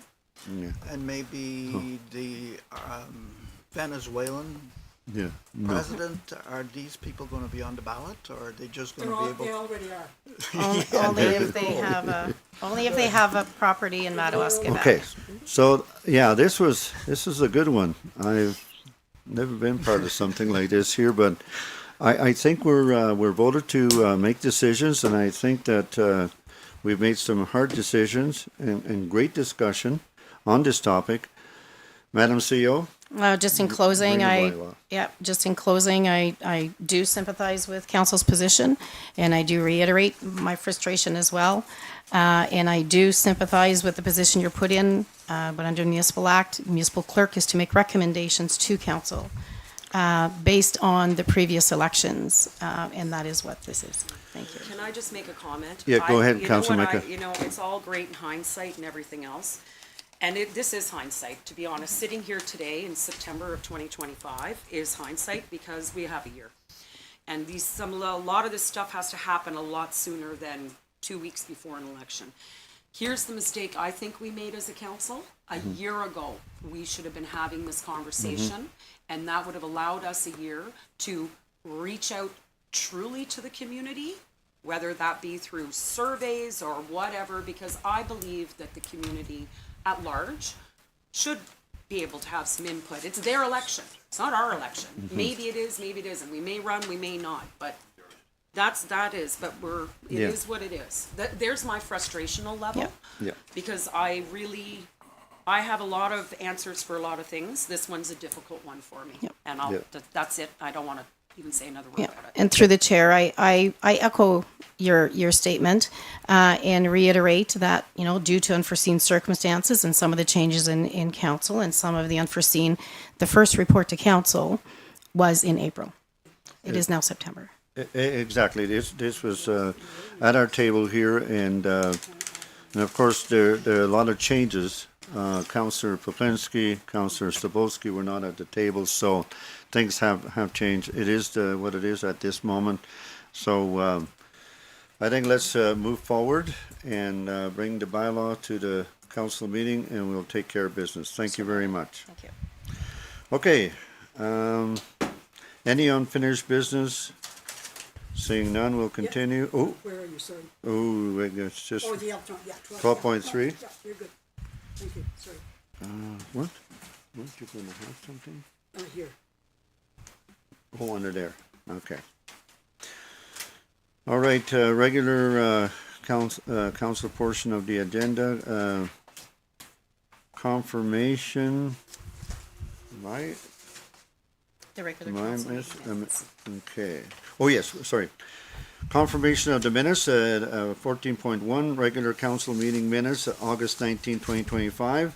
Recommendation that the regular council meeting minutes for August 19, 2025 be approved as presented. I need a mover. Councillor Blank, a second by Councillor Poplinski. Any discussion? Seeing none, all in favor? That is carried. Any business arising from the minutes? Nope. Seeing none, any new business? Councillor Blank. Thank you. If I may speak for a few moments, I'm sure some of you have already been approached by people in the municipality regarding the spraying, helicopter spraying within Ottawa Valley Forest. And there has been some confusion over the aerial spraying and roadside spraying. So the aerial spraying, I had received numerous calls and conversations with people because they were afraid of what is being discussed. And it is a very touchy situation when it comes to things like this. And I reached out. I believe the mayor also had some people talking to him. And so I reached out to our CAO and gave her the information that I had regarding people concerned about the spraying. And she, at that time, sent a letter to the appropriate authorities and received answers. So there are two differences. The first difference is the aerial spraying, and the second one is the roadside spraying, which we don't know anything about. But the roadside spraying is done by the county of Renfrew. So anybody that has concerns about the roadside spraying on the map that they have on their website to contact Renfrew County for their response. Now, the other response, Sue got immediately. She got on it right away, and this is what came up. So I forwarded this to Mr. Deneau's office as well. So I did reach out to the Ottawa Valley Forest industry There was some misconception that it was MNRF that was spraying, and it is not. MNRF actually did the notification of the spraying. Ministry of Environment gave the approval of the area to be sprayed and of the product to be sprayed. So these are the questions that I asked and the clarification that I received from Ottawa Valley Forest Industry. Where is spraying taking place? There's no private lands, and it is in the area of Head Clare Mariah, Crown Lands, managed by Ottawa Valley Forest and Corporation Forestry. They have sustainable forest licensed, issued, and approved by MNRF. And MNRF is responsible for the public outreach, which is what you saw. A detailed plan review was submitted and reviewed by MNRF and the Ministry of Environment, and it is the Ministry of Environment that issued and approved the spray permit and the proposed locations, as well as what is the product that is being sprayed. I asked when is the date of the spraying proposed, and it has already occurred. It was the 1st or the 2nd of September. Why the spraying? This is done to tend for the white or red pine plantations, trying to control the competing vegetation underneath them in those areas where pine and spruce were planted. The herbicide, it is glyphosate, which is the most common used in farming.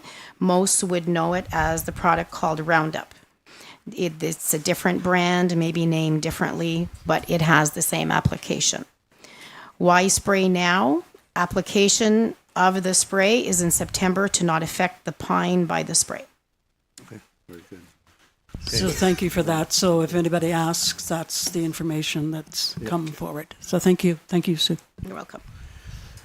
Thank you, Councillor Blank and Madam CEO and Just Councillor Micah. on a location, Head, Clara and Marai is northwest of Deep River. Yes. Okay. Okay, we're going to continue here. Bylaws 17.1 being a bylaw to authorize the entering into the execution of an agreement between the County of Renfrew and the Corporation of Township Madawaska Valley for realignment and reconstruction of County Road 62, that's Bay Street at Highway 60 Opiongo Line intersection. I need a mover. That is Councillor Micah, seconded by Councillor Sabolsky. Now, any discussion on this bylaw? I think that probably should have been taken care of before, probably, but all in favor? That is carried. Okay, in camera session. Lost a piece of paper here somewhere. Yeah, we'll have to take a break. Maybe let's go. Can we go into closed and then we can take a break? Sure. Let's do that. Here we go. Here's the recommendation that the meeting enter into camera session at 1:58 to discuss matters pertaining to personal matters about an identifiable individual, including municipal and local board employees, and litigation and potential litigation, including matters before an administrative tribunal affecting the municipality or local boards, and a proposed or pending acquisition of land or disposition of land by the municipality or local board under the Ontario Municipal Act 2001 C25 S 239 in brackets 2 in brackets B in brackets C in brackets E. Number 1 is Operation Manager Report Council Direction. Number 2, update Cheryl Edwards, MOL. And number 3, Human Resources Update Tentative. Okay, so we need a mover. Councillor Micah moves it. Councillor Poplinski seconds it. All in favor? We are in closed.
We can do it because we have quorum here. Okay, so, we've returned to open session. Recommendation that council of the Corporation of the Township of Madawaska Valley does hereby return to open session at, it looks like 2:28. 3:28. Ooh, 3:28, woo. Okay, motion? Councillor Micah, Councillor Blank, all in favor? Okay, we're out of, closed. Welcome back, Councillor Proplinski. Okay, so here we go. What we have here, direction to staff. Recording is, stopped. everything that we've covered in camera. Direction. What is it? Direction to staff on all the on all three bullet points. Right. Thank you. Confirming bylaw, bylaw 2025-77. Confirming bylaw recommendation that bylaw 2025-75 being a bylaw to confirm the proceedings of the Council of the Corporation of Township Madawaska Valley at the Council in Committee meeting of September 3rd, 2025 be read first, second, and third time, and finally passed this third day of September 2025. Motion by, moved by, okay, Blank and Micah. Any discussion? Seeing none, all in favor? And now what I need is an adjournment, recommendation that the council and committee meeting adjourn at 3:30. Motion, Councillor Poplinski, Councillor Sobolski, all in favor? Okay, we are done. Thank you. Oh, okay. Oh, you want to record a vote? We want dinner.